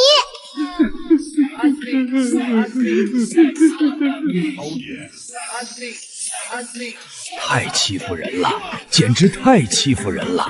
骂就骂吧，还追家里骂来了。像我等曾为帝王，如今竟被骂得像三孙似的，嘴都不敢还。这小不点儿惹不起啊！不然那天回去，严君也不能。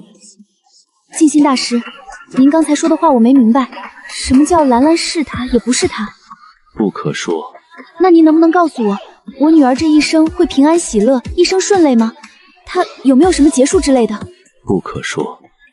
大师，其实我能看出兰兰从那日丢了之后，再找回来就跟从前有些不一样，好像比从前知道的更多了。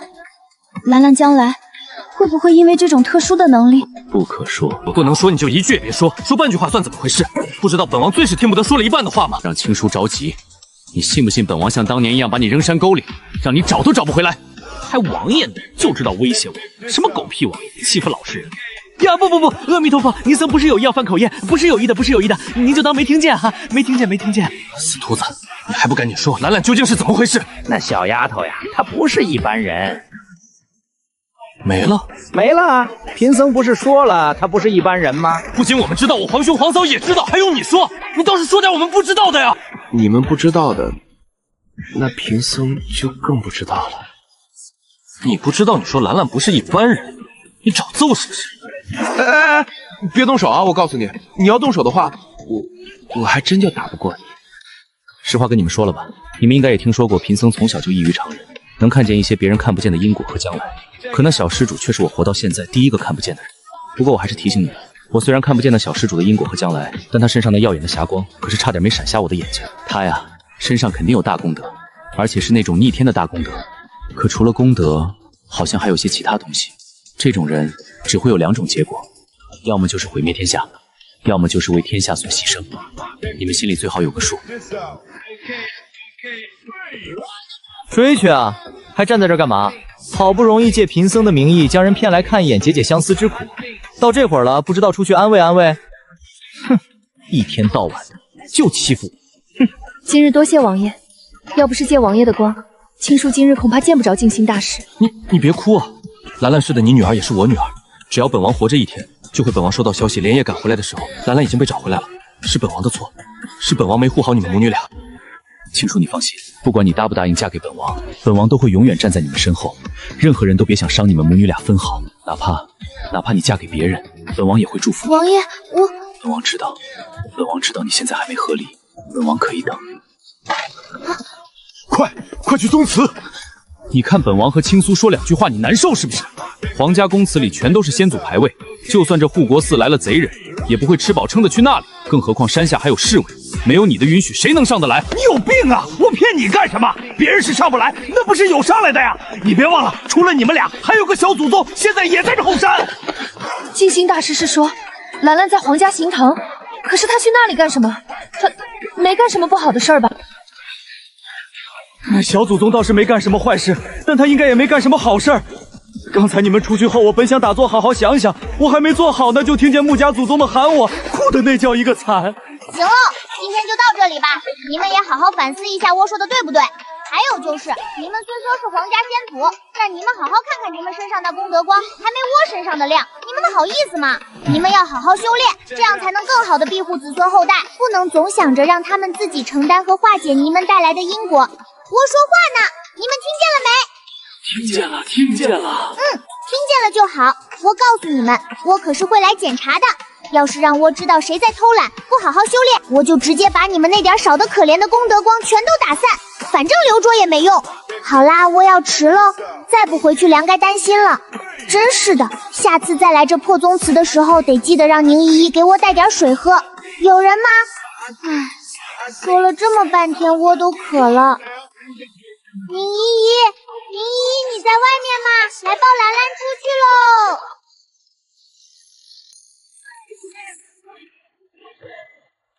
下次兰兰要是再想来，就去找爹爹，爹爹带你来哈。皇家宫祠而已，不是什么大事儿。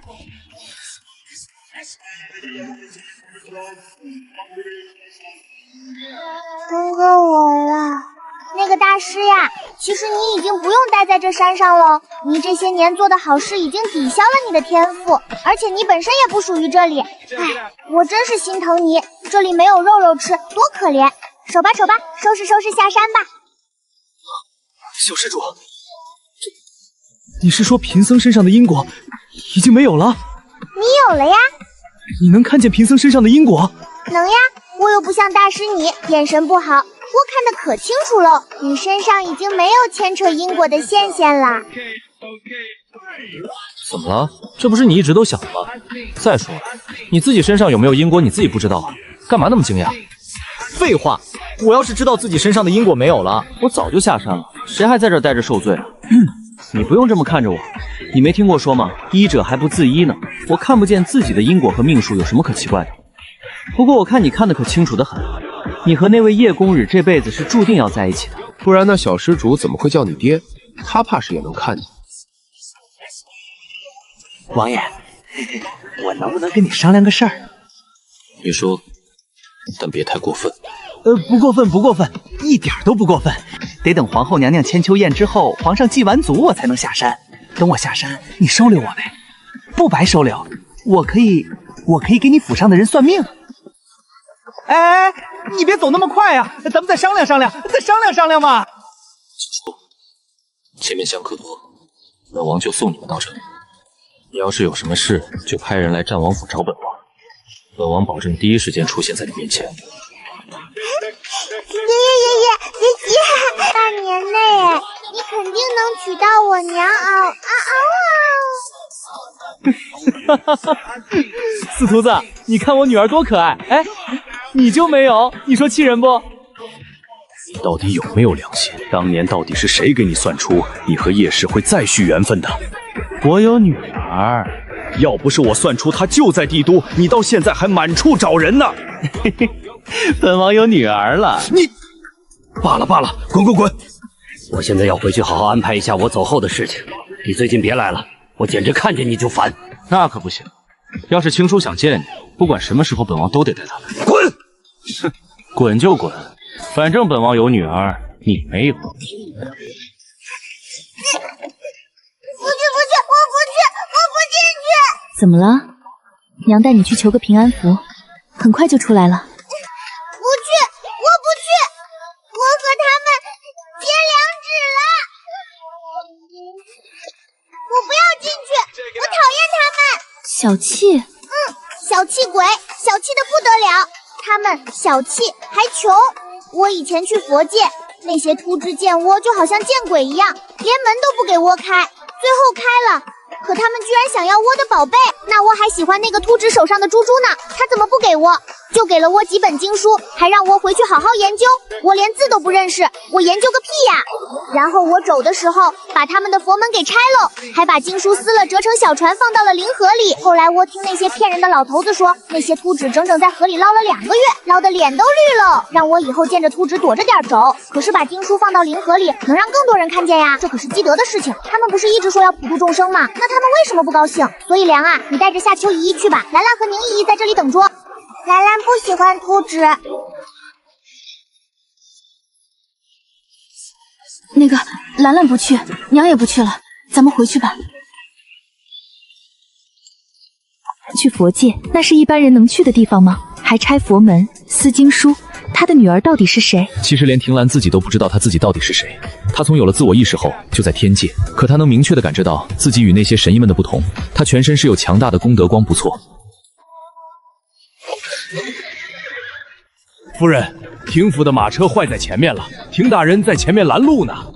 哎，不用管他们，咱们走咱们的。要是他还拦着，就直接撞过去。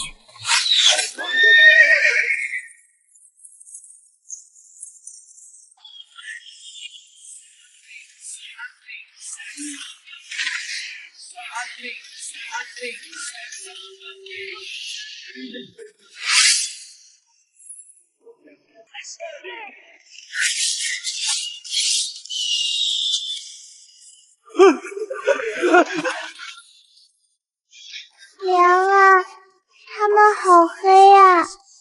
兰兰乖，不怕，闭上眼睛，搂紧娘的脖子，一会儿就好了。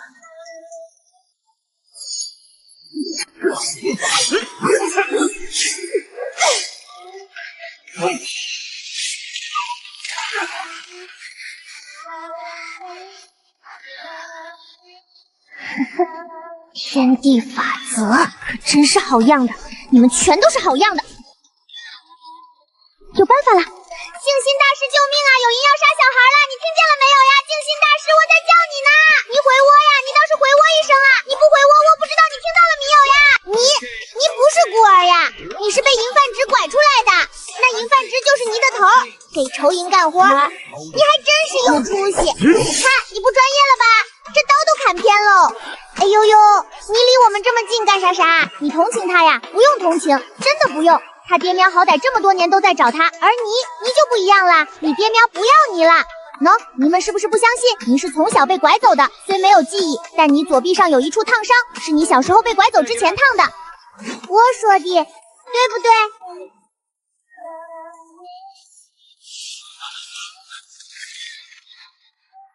大师，尼松们还不来呀？你听见巫说话了你呀？有人要杀小孩啦！哼，我就说苏轼最不是个东西。你们找死！传本王的令，全部杀无赦，留几个活口问出背后之人就行。情书你疼不疼啊？再忍忍，马上就结束了。等结束后，咱们马上就回去。咱们用最好的药，保证不让你身上留下一点疤痕。兰兰别怕啊，爹来了，爹会保护你和你娘的。爹，你总算是来了！我叫了那图纸那么半天，他都没理我，我还以为今天就要死在这里了。我可以死，但我不想让我粮食破粮，是最好的粮。使都知，果然每一个好东西。从今天开始，我跟佛门只能立住一个。小姐是势不两立。对，势不两立。那自私的死犊子，这还没离开护国寺多远呢，就装听不见，见死不救。来，娘，吃个糖，吃点甜的就不觉得疼了。兰兰给您呼呼。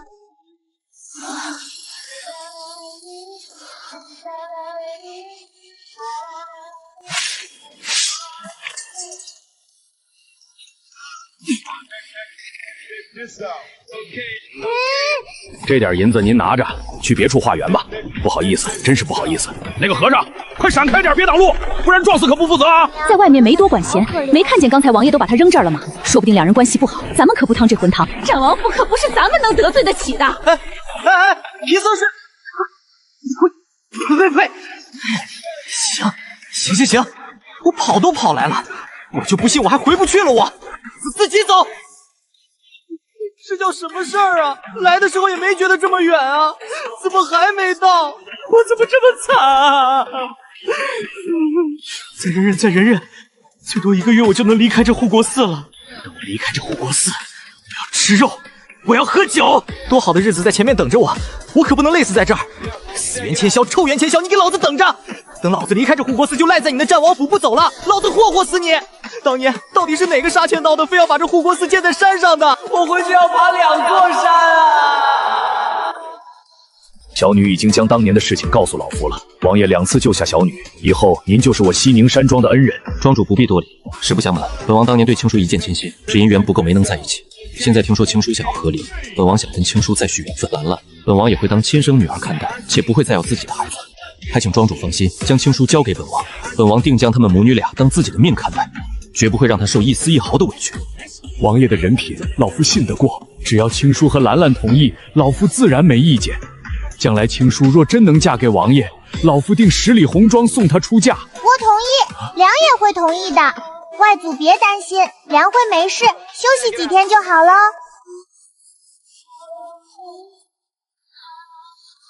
来，外祖，亲爹，吃颗糖，可好吃嘞。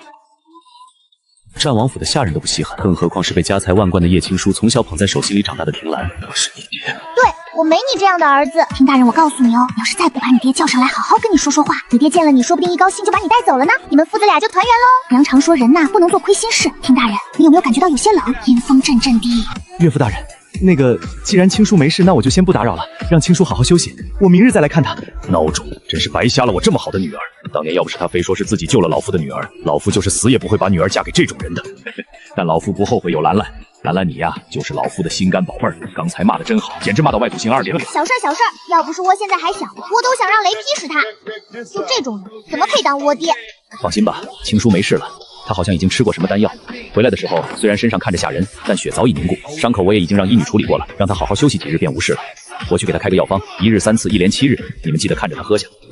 宁姨姨，你知道王爷的府邸在哪儿吗？小主子说的是战王的府邸吗？奴婢知道。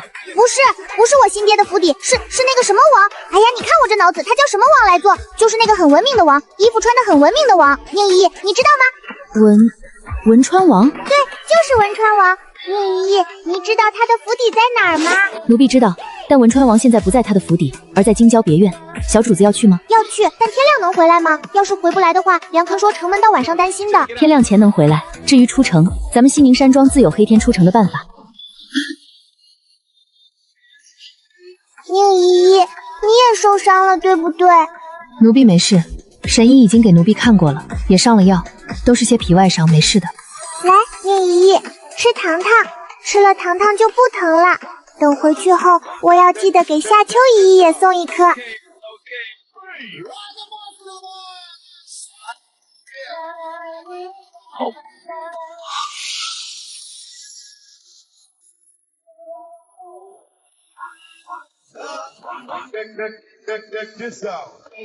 老爷，听洪德来了，让他进来。老夫倒是要看看他还有什么脸来。青叔现在毕竟没和离，还请王爷避一避。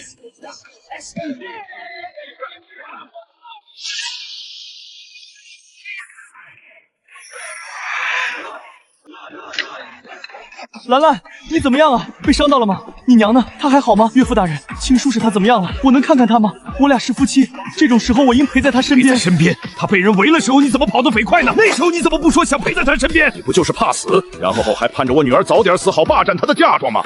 老夫告诉你，兰兰，前些日子爹爹没带你去玩的，这跟你买玉还是什么？是爹送给你的。这还是你祖父当年戴过的，是咱们听家的传家宝，爹现在就把它传给你。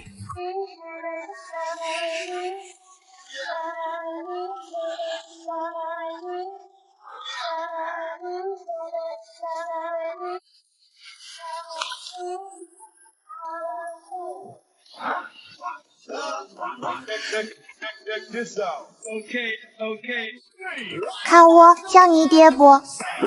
问你话呢，你看我戴这玉佩像不像你爹？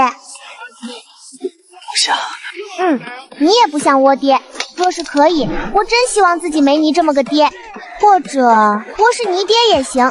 你一出生我就掐死你，省得生你出来祸害好人家的姑娘。好女儿啊，可真是本王的好女儿啊！我像不像你爹？不就是个破玉佩吗？就跟谁没有成色？战王府的下人都不稀罕，更何况是被家财万贯的叶青书从小捧在手心里长大的婷兰。我是你爹。对，我没你这样的儿子。婷大人，我告诉你哦，你要是再不把你爹叫上来，好好跟你说说话，你爹见了你说不定一高兴就把你带走了呢，你们父子俩就团圆喽。娘常说人呐不能做亏心事。婷大人，你有没有感觉到有些冷？阴风阵阵的。岳父大人，那个，既然青叔没事，那我就先不打扰了，让青叔好好休息，我明日再来看他。孬种，真是白瞎了我这么好的女儿。当年要不是他非说是自己救了老夫的女儿，老夫就是死也不会把女儿嫁给这种人的。但老夫不后悔有兰兰，兰兰你呀，就是老夫的心肝宝贝儿。刚才骂的真好，简直骂到外土星2.0。小事儿，要不是窝现在还小，我都想让雷劈死他。就这种人，怎么配当窝爹？放心吧，青叔没事了，他好像已经吃过什么丹药。回来的时候虽然身上看着吓人，但血早已凝固，伤口我也已经让医女处理过了，让他好好休息几日便无事了。我去给他开个药方，1日3次，1连7日，你们记得看着他喝下。宁姨姨，你知道王爷的府邸在哪儿吗？小主子说的是战王的府邸吗？奴婢知道。不是我新爹的府邸，是那个什么王。哎呀，你看我这脑子，他叫什么王来做？就是那个很文明的王，衣服穿得很文明的王。宁姨姨，你知道吗？文川王？对，就是文川王。宁姨姨，你知道他的府邸在哪儿吗？奴婢知道，但文川王现在不在他的府邸，而在京郊别院。小主子要去吗？要去，但天亮能回来吗？要是回不来的话，梁坤说城门到晚上担心的。天亮前能回来。至于出城，咱们西宁山庄自有黑天出城的办法。宁姨姨，你也受伤了，对不对？奴婢没事，神医已经给奴婢看过了，也上了药，都是些皮外伤，没事的。来，宁姨姨，吃糖糖，吃了糖糖就不疼了。等回去后，我要记得给夏秋姨也送一颗。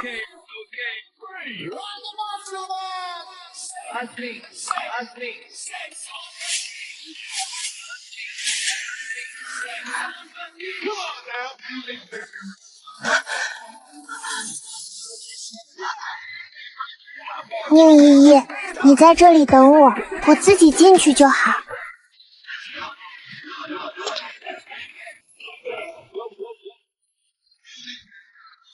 今夜这风也没多大呀，怎么还把门给吹开了？嘿，你瞎呀！我在这里，往下看。嘿，看见我了，米梅？眼睛长得倒是挺大，就是没瞎米用。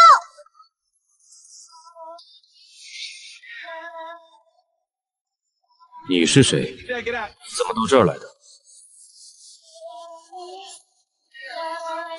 你不认识我？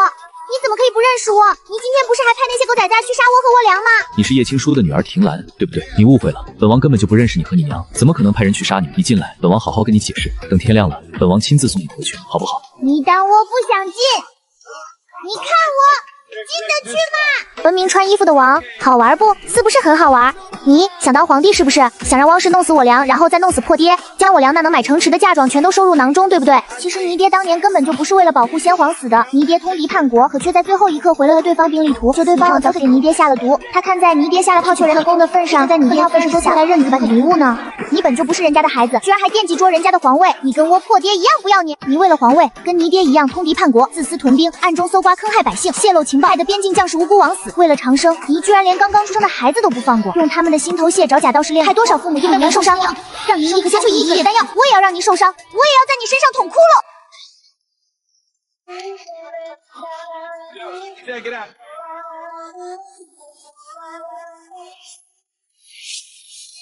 我以神之名收回你身上一切庇护，从这一刻起，你将不再受皇家公德庇佑，你会为你所做的一切付出应有的代价。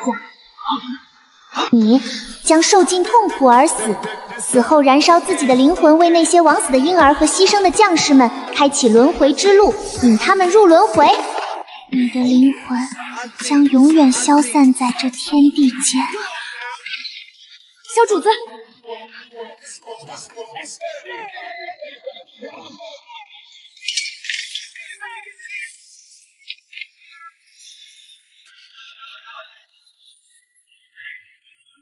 小主子，你醒了，有没有哪里不舒服？奴婢马上带您回去，让神医给您看看。我没事，我就是困了。哎，我刚才不是说要捅那个王几个窟窿吗？怎么突然睡着了？令姨，你帮我捅了没啊？窟窿倒是没捅，不过奴婢走的时候将他屋里的烛火打翻了。奴婢知道小主子不准备让他死得那么痛快，所以走的时候已经引了外院的人往里去了。死是死不了，但罪肯定是要受一受的。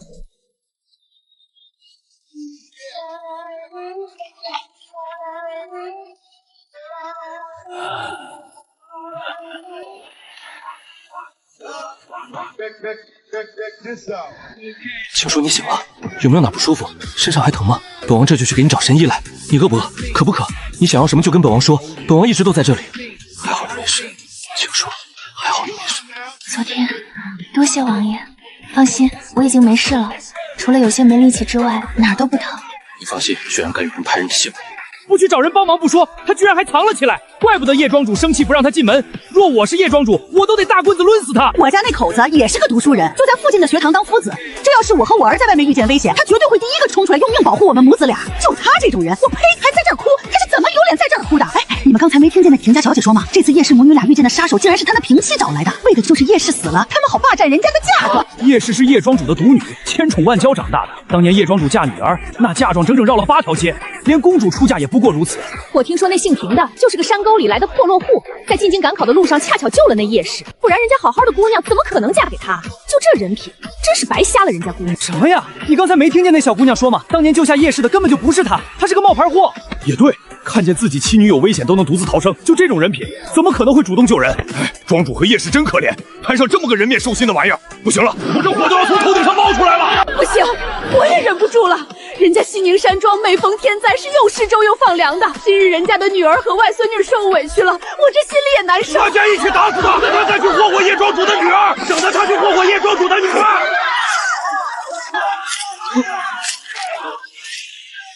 你们大胆刁民！我可是朝廷命官，当街殴打朝廷命官可是要下大狱的。你们再不停手，我就让官差们全都抓起来。哎，你看今天天儿还挺好的哈。别说，还真是挺好的，这儿太平的很，没什么可巡查的。咱们去隔壁街看看吧。你说的是，走走走，咱们去隔壁街，顺便告诉其他人，这条街咱们已经巡查完了，让他们不必再往这边走了。你这种不好好的妻儿啊！你这种人就不配活在世上！要不是人家小姑娘出来，我们还被你蒙在鼓里呢。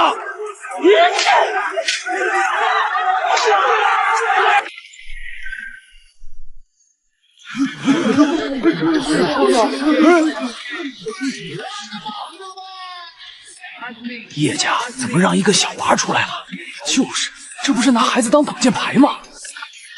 女儿好害怕啊！天亮带我去护国寺，回来的路上看见宁江旗派来的黑衣人，差点要了我和梁的命啊！梁为了保护我受伤了，现在还没醒呢。爹，女儿真的好害怕。昨天你明明看见我和梁了，你为什么不救我们？你扭头就跑，女儿那么喊你，你连头都没回一下，还跑得更快了啦！难道那些黑衣人是你和王氏一起派来的？也是，你从小就不喜欢我，只喜欢姐姐和王夫人，顾良才是正妻啊！我被人掳走，你问都不问，姐姐走丢，你亲自去找。爹，这次恐怕要让你失望了，我梁府大命好失不了，你想霸占我梁嫁妆的打算，怕是要落空了。爹，你回去吧，梁和女儿现在一闭眼就是昨天你丢下我们母女俩逃跑的背影，我们现在还不想见你，你也别再去刺激梁了。梁说当年不是你救的他，我还不信，毕竟爹从前每次跟梁要银子花的时候，都说可以把命给我们母女俩，可这次女儿信了。我们还没要您命呢，您就跑了，你去叫人来帮忙也行啊，您就自个儿躲着偷看，看我们使没使，要是我们使就是您的了。既然您不喜欢我们母女，那我们也不要你了。我听兰从今天开始就再也没有爹了。你姨姨，帮我回去，我要去贵祠堂保佑梁，让梁早早好起来。我真是太伤心了，我爹他不是个好人啊，这天底下哪有盼着自己妻女去死的爹呀？我爹他不是个人，他就不是个人啊。收工。原来是这样，原来是这狗东西见妻儿遇危险，自己先跑了，不去找人帮忙不说，他居然还藏了起来，怪不得叶庄主生气不让他进门。若我是叶庄主，我都得大棍子抡死他。我家那口子也是个读书人，就在附近的学堂当夫子。这要是我和我儿在外面遇见危险，他绝对会第一个冲出来用命保护我们母子俩。就他这种人，我呸，还在这儿哭，他是怎么有脸在这儿哭的？哎，你们刚才没听见那平家小姐说吗？这次叶氏母女俩遇见的杀手竟然是她的平妻找来的，为的就是叶氏死了，他们好霸占人家的嫁妆。叶氏是叶庄主的独女，千宠万娇长大的。当年叶庄主嫁女儿，那嫁妆整整绕了8条街，连公主出嫁也不过如此。我听说那姓平的就是个山沟里来的破落户，在进京赶考的路上恰巧救了那叶氏，不然人家好好的姑娘怎么可能嫁给他？就这人品，真是白瞎了人家姑娘。什么呀？你刚才没听见那小姑娘说吗？当年救下叶氏的根本就不是她，她是个冒牌货。也对，看见自己妻女有危险都能独自逃生，就这种人品，怎么可能会主动救人？哎，庄主和叶氏真可怜，摊上这么个人面兽心的玩意儿，不行了，我这火都要从头顶上冒出来了。不行，我也忍不住了。人家西宁山庄每逢天灾是又施粥又放粮的，今日人家的女儿和外孙女受委屈了，我这心里也难受。大家一起打死他，让他去霍霍叶庄主的女儿，省得他去霍霍叶庄主的女儿。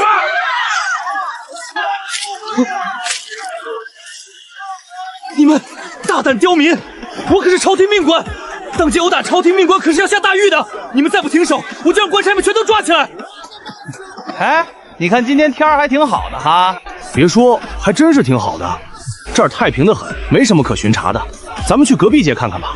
你说的是，走走走，咱们去隔壁街，顺便告诉其他人，这条街咱们已经巡查完了，让他们不必再往这边走了。你这种不好好的妻儿的，你这种人就不配活在世上。要不是人家小姑娘出来，我们还被你蒙在鼓里呢。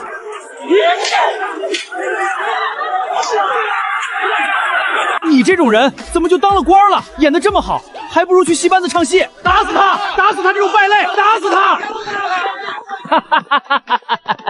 小小姐这招高啊！这样一来，所有人就都知道那狗东西都做了些什么。小小姐亲自说，可比咱们和庄主去说强多了。小小姐年纪这么小，没想到这么聪慧。好啊，好啊，咱们山庄后继有人了。爹，我有事想要问你。乖女儿，你问。爹，你的武功是不是很高啊？还行吧。怎么突然问起这个了？爹，我想学武功，您能教我不？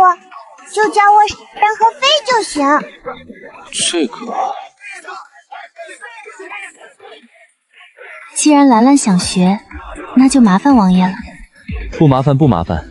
兰兰是本王的女儿，本王很愿意教她，只是学武功很辛苦，就是不知道她能不能坚持下来。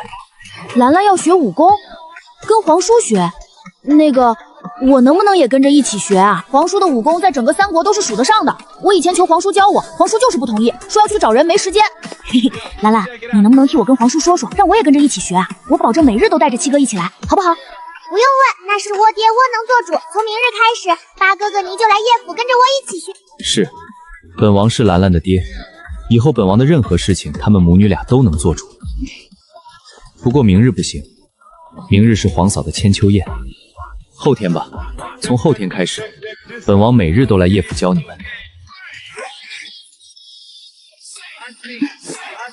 兰兰有2颗，黄伯伯1颗，黄伯伯1颗，我不偏心。那可是本丹君几千年练出来的仙丹啊，全被那小姑奶奶拿走了，全拿走了。不用试毒，兰兰不会害本宫。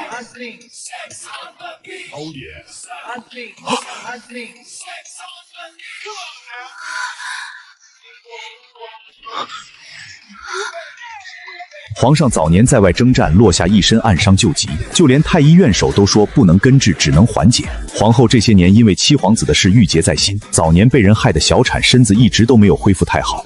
都是练武之人，他们明显能感觉到自己体内的不同。黄伯母、黄伯伯，长生百岁哟！好，只要黄伯伯在一天，就绝不会让咱们小兰兰受委屈。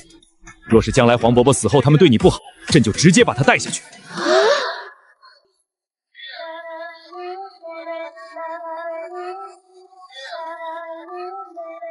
青叔，你去哪儿了？我听别人说你被皇后娘娘的人接走了。你认识皇后娘娘？兰兰有2颗，黄伯伯1颗，黄伯伯1颗，我不偏心。那可是本丹君几千年练出来的仙丹啊，全被那小姑奶奶拿走了，全拿走了。不用试毒，兰兰不会害本宫。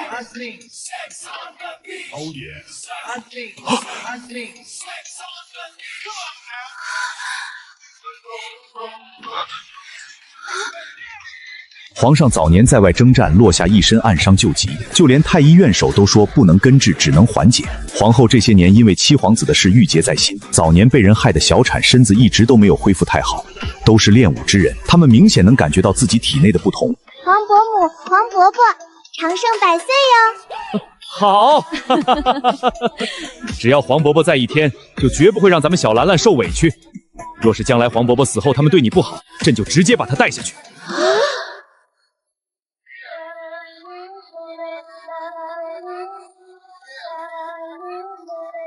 青叔，你去哪儿了？我听别人说你被皇后娘娘的人接走了。你认识皇后娘娘？为夫怎么从未听你提起过？青叔，从前的事情是为夫不对，以后不会了。你要是不喜欢汪氏，我以后只待在自己的院中，不准出来，或者为夫将她送去别院也行，管家权也还是交给你。你是我的正妻，不管何时都得夫妻同心才好。从前他宠爱汪氏，有一半是看在她是礼部尚书女儿的份上，如今来哄自己，无非就是想靠着自己，靠上皇后，让她官复原职，甚至走得更远，继续花自己的钱。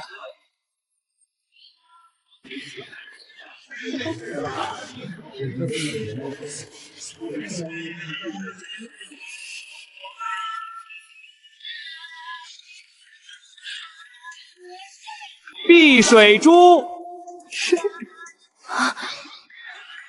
夫人，你掐我一下，我看看我是不是听错了。我怎么好像听见了碧水珠3个字？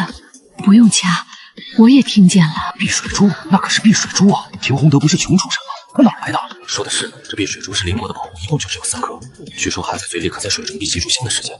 皇上登基第2年，御驾亲征，和陈王联手击退邻国的侵犯。邻国使臣来议和的时候，竟以碧水疗诚意，田宏德怎么会有的？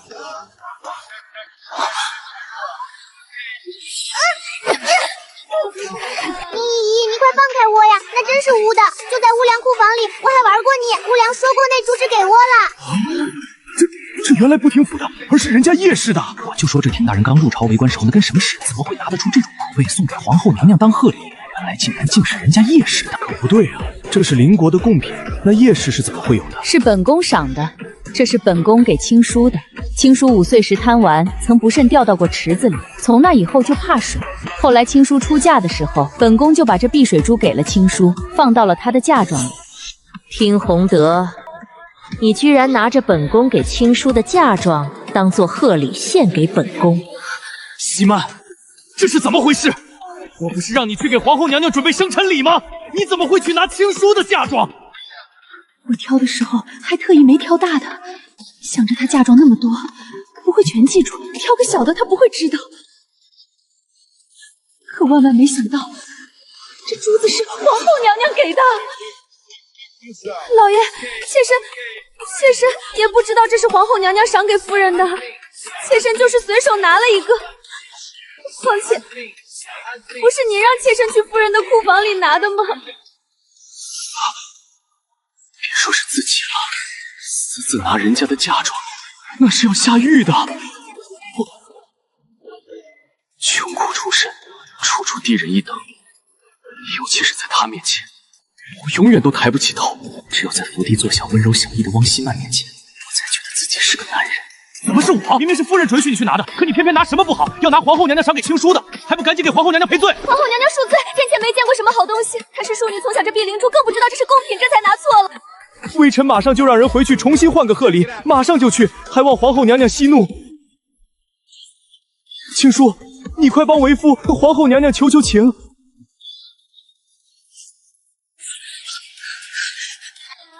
气死我了，真是气死我了！那田洪德就是个人面兽心的畜生，青叔怎么能那么轻易就原谅他？昨天要不是你拦着，我非去廷府抽那畜生一不可。妻女遇见危险，他可倒好，转身就跑了，他是人吗？他兰兰还那么小，若当时本夫人在，就是豁出性命也得救下青叔他们母女俩。夫人，快别骂了，要不咱小点声骂也行。你看周围的人全都看过来了，就连皇后娘娘都在看你。你说的是，我昨天听说后爷想去，可我家那玩意儿把我给捆家里了。要不是我打不过他出不去，青叔现在都已经是寡妇了。本王妃在青叔成婚前就认识他了，从前多明媚的一个女子，在廷府这几年，怕是她活到现在过得最苦的日子。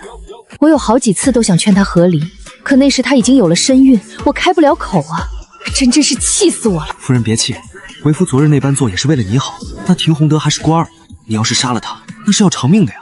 给那种人偿命，咱亏死了。况且昨天虽说为夫将你捆在椅子上，可为夫也跪在你旁边陪着啊。好夫人，别气了，气坏了身子可怎么办？你放心，本王见那叶氏是个有主意的，不会那么轻易就被人哄骗了去。咱们先安下心。若事后那田洪德不做人，本王到时候就暗中送他去见祖宗。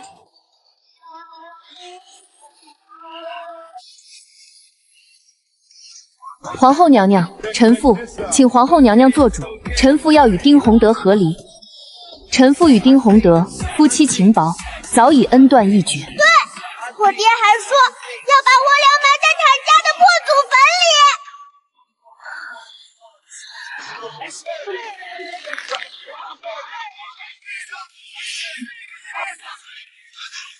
皇后娘娘，皇后娘娘，皇后娘娘，您别听青叔乱说，臣与青叔只是这些日子有些误会。青叔现在在气头上，他并不是真的想要和离的。若今日真的和离，他定会后悔。他一个和离过的妇人，还生过孩子，他后半辈子可怎么办？娘娘，臣妇并不是一时在气头上，而是早就想好了。臣妇4年前曾受过重伤，昏迷在帝都郊外的一个小村子里。昏迷时，臣妇清醒过一瞬，看见了田洪德。等臣妇好了以后，再次遇见他，他一口咬定当时是他救了臣妇。他知道臣妇出身于西宁山庄，从那以后，他便每天以各种理由去山庄外要求见我。时间长了，臣妇也被他那所谓的真情打动。可臣妇的女儿被人掳走，他也漠不关心，还说是小孩子贪玩，过会儿自己就回来了，但却对后来也走丢了平妻之女百般关害，四处奔走，连看都未看臣妇的女儿一眼，只在要银子的时候来了。后来臣妇偶然从老庄子人得知，当年救下臣女儿遇到黑衣杀手的时候跟他对峙，他矢口否认。这样人怎么配为人夫？为人妇？还有这次献给皇后娘娘的生辰礼，臣妇并没有允许他们去拿臣妇的嫁妆，是他们未经臣妇同意擅自拿取的。还有臣妇一些其他的嫁妆，也被田洪德和他那平妻趁臣妇不在府上的时候偷出去换了银子。这是当铺的当票，上面有田洪德的手印，还请皇上和皇后娘娘过目。夫人，咱们有话回去好好说。今日是皇后娘娘的千秋宴，你别在这儿闹脾气。你容不下西曼为夫知道，为夫答应你，回去就把她送到庄子上。你我孩子都已经快2岁了，你到底在闹什么？难不成你真想当个和离妇不成？就算当个和离妇，也比给你这种畜生当夫人强。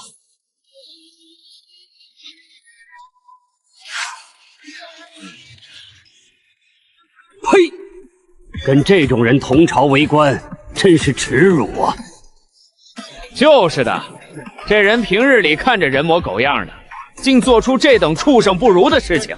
我要是那叶氏，也得跟他和离。前几日那人去战王府辅导王妃寿宴，说庭家祖坟遭雷击，他们修缮时竟还强逼旁人出资。当初我还不信，如今看来却是恶事做尽，天怒人怨。好一个廷洪德，好一个朝廷命官，你竟敢如此苛待发妻！叶氏所求和离，本宫准了。叶氏之女，今后随母一同生活。皇后娘娘开恩，臣知错了，臣必定改过。兰兰是臣的女儿，您不能让她随叶氏离去啊！你的女儿，你心中何曾有过这个女儿？不妨告诉你，本宫亦是出自西宁山庄，自幼看着亲叔长大，无论以皇后之尊，还是以师姐之名，本宫都绝不容许她被人觊觎嫁妆，步步紧逼，更不能让兰兰有你这般父亲。你既然那般偏爱你的外室，本宫便成全你。今日本宫下旨，叶青书与廷洪德和离之后，吾旨此生不得和离，不得休妻，你们二人便锁死一世。廷洪德宠妾灭妻，冒领功劳，偷盗妻嫁妆养妻女，危难之际独自苟活，此等行径不配为官，革去廷洪德一切官职，其族人及宗室子弟。男子从代盗父除名，归属叶氏，随母入籍，全凭叶氏意愿。另册封廷兰为正一品右安郡主，赐封地，享10亿。过往强与痛恐已然褪去，只剩下澄澈与平静。那是一个真正获得新生的示爱。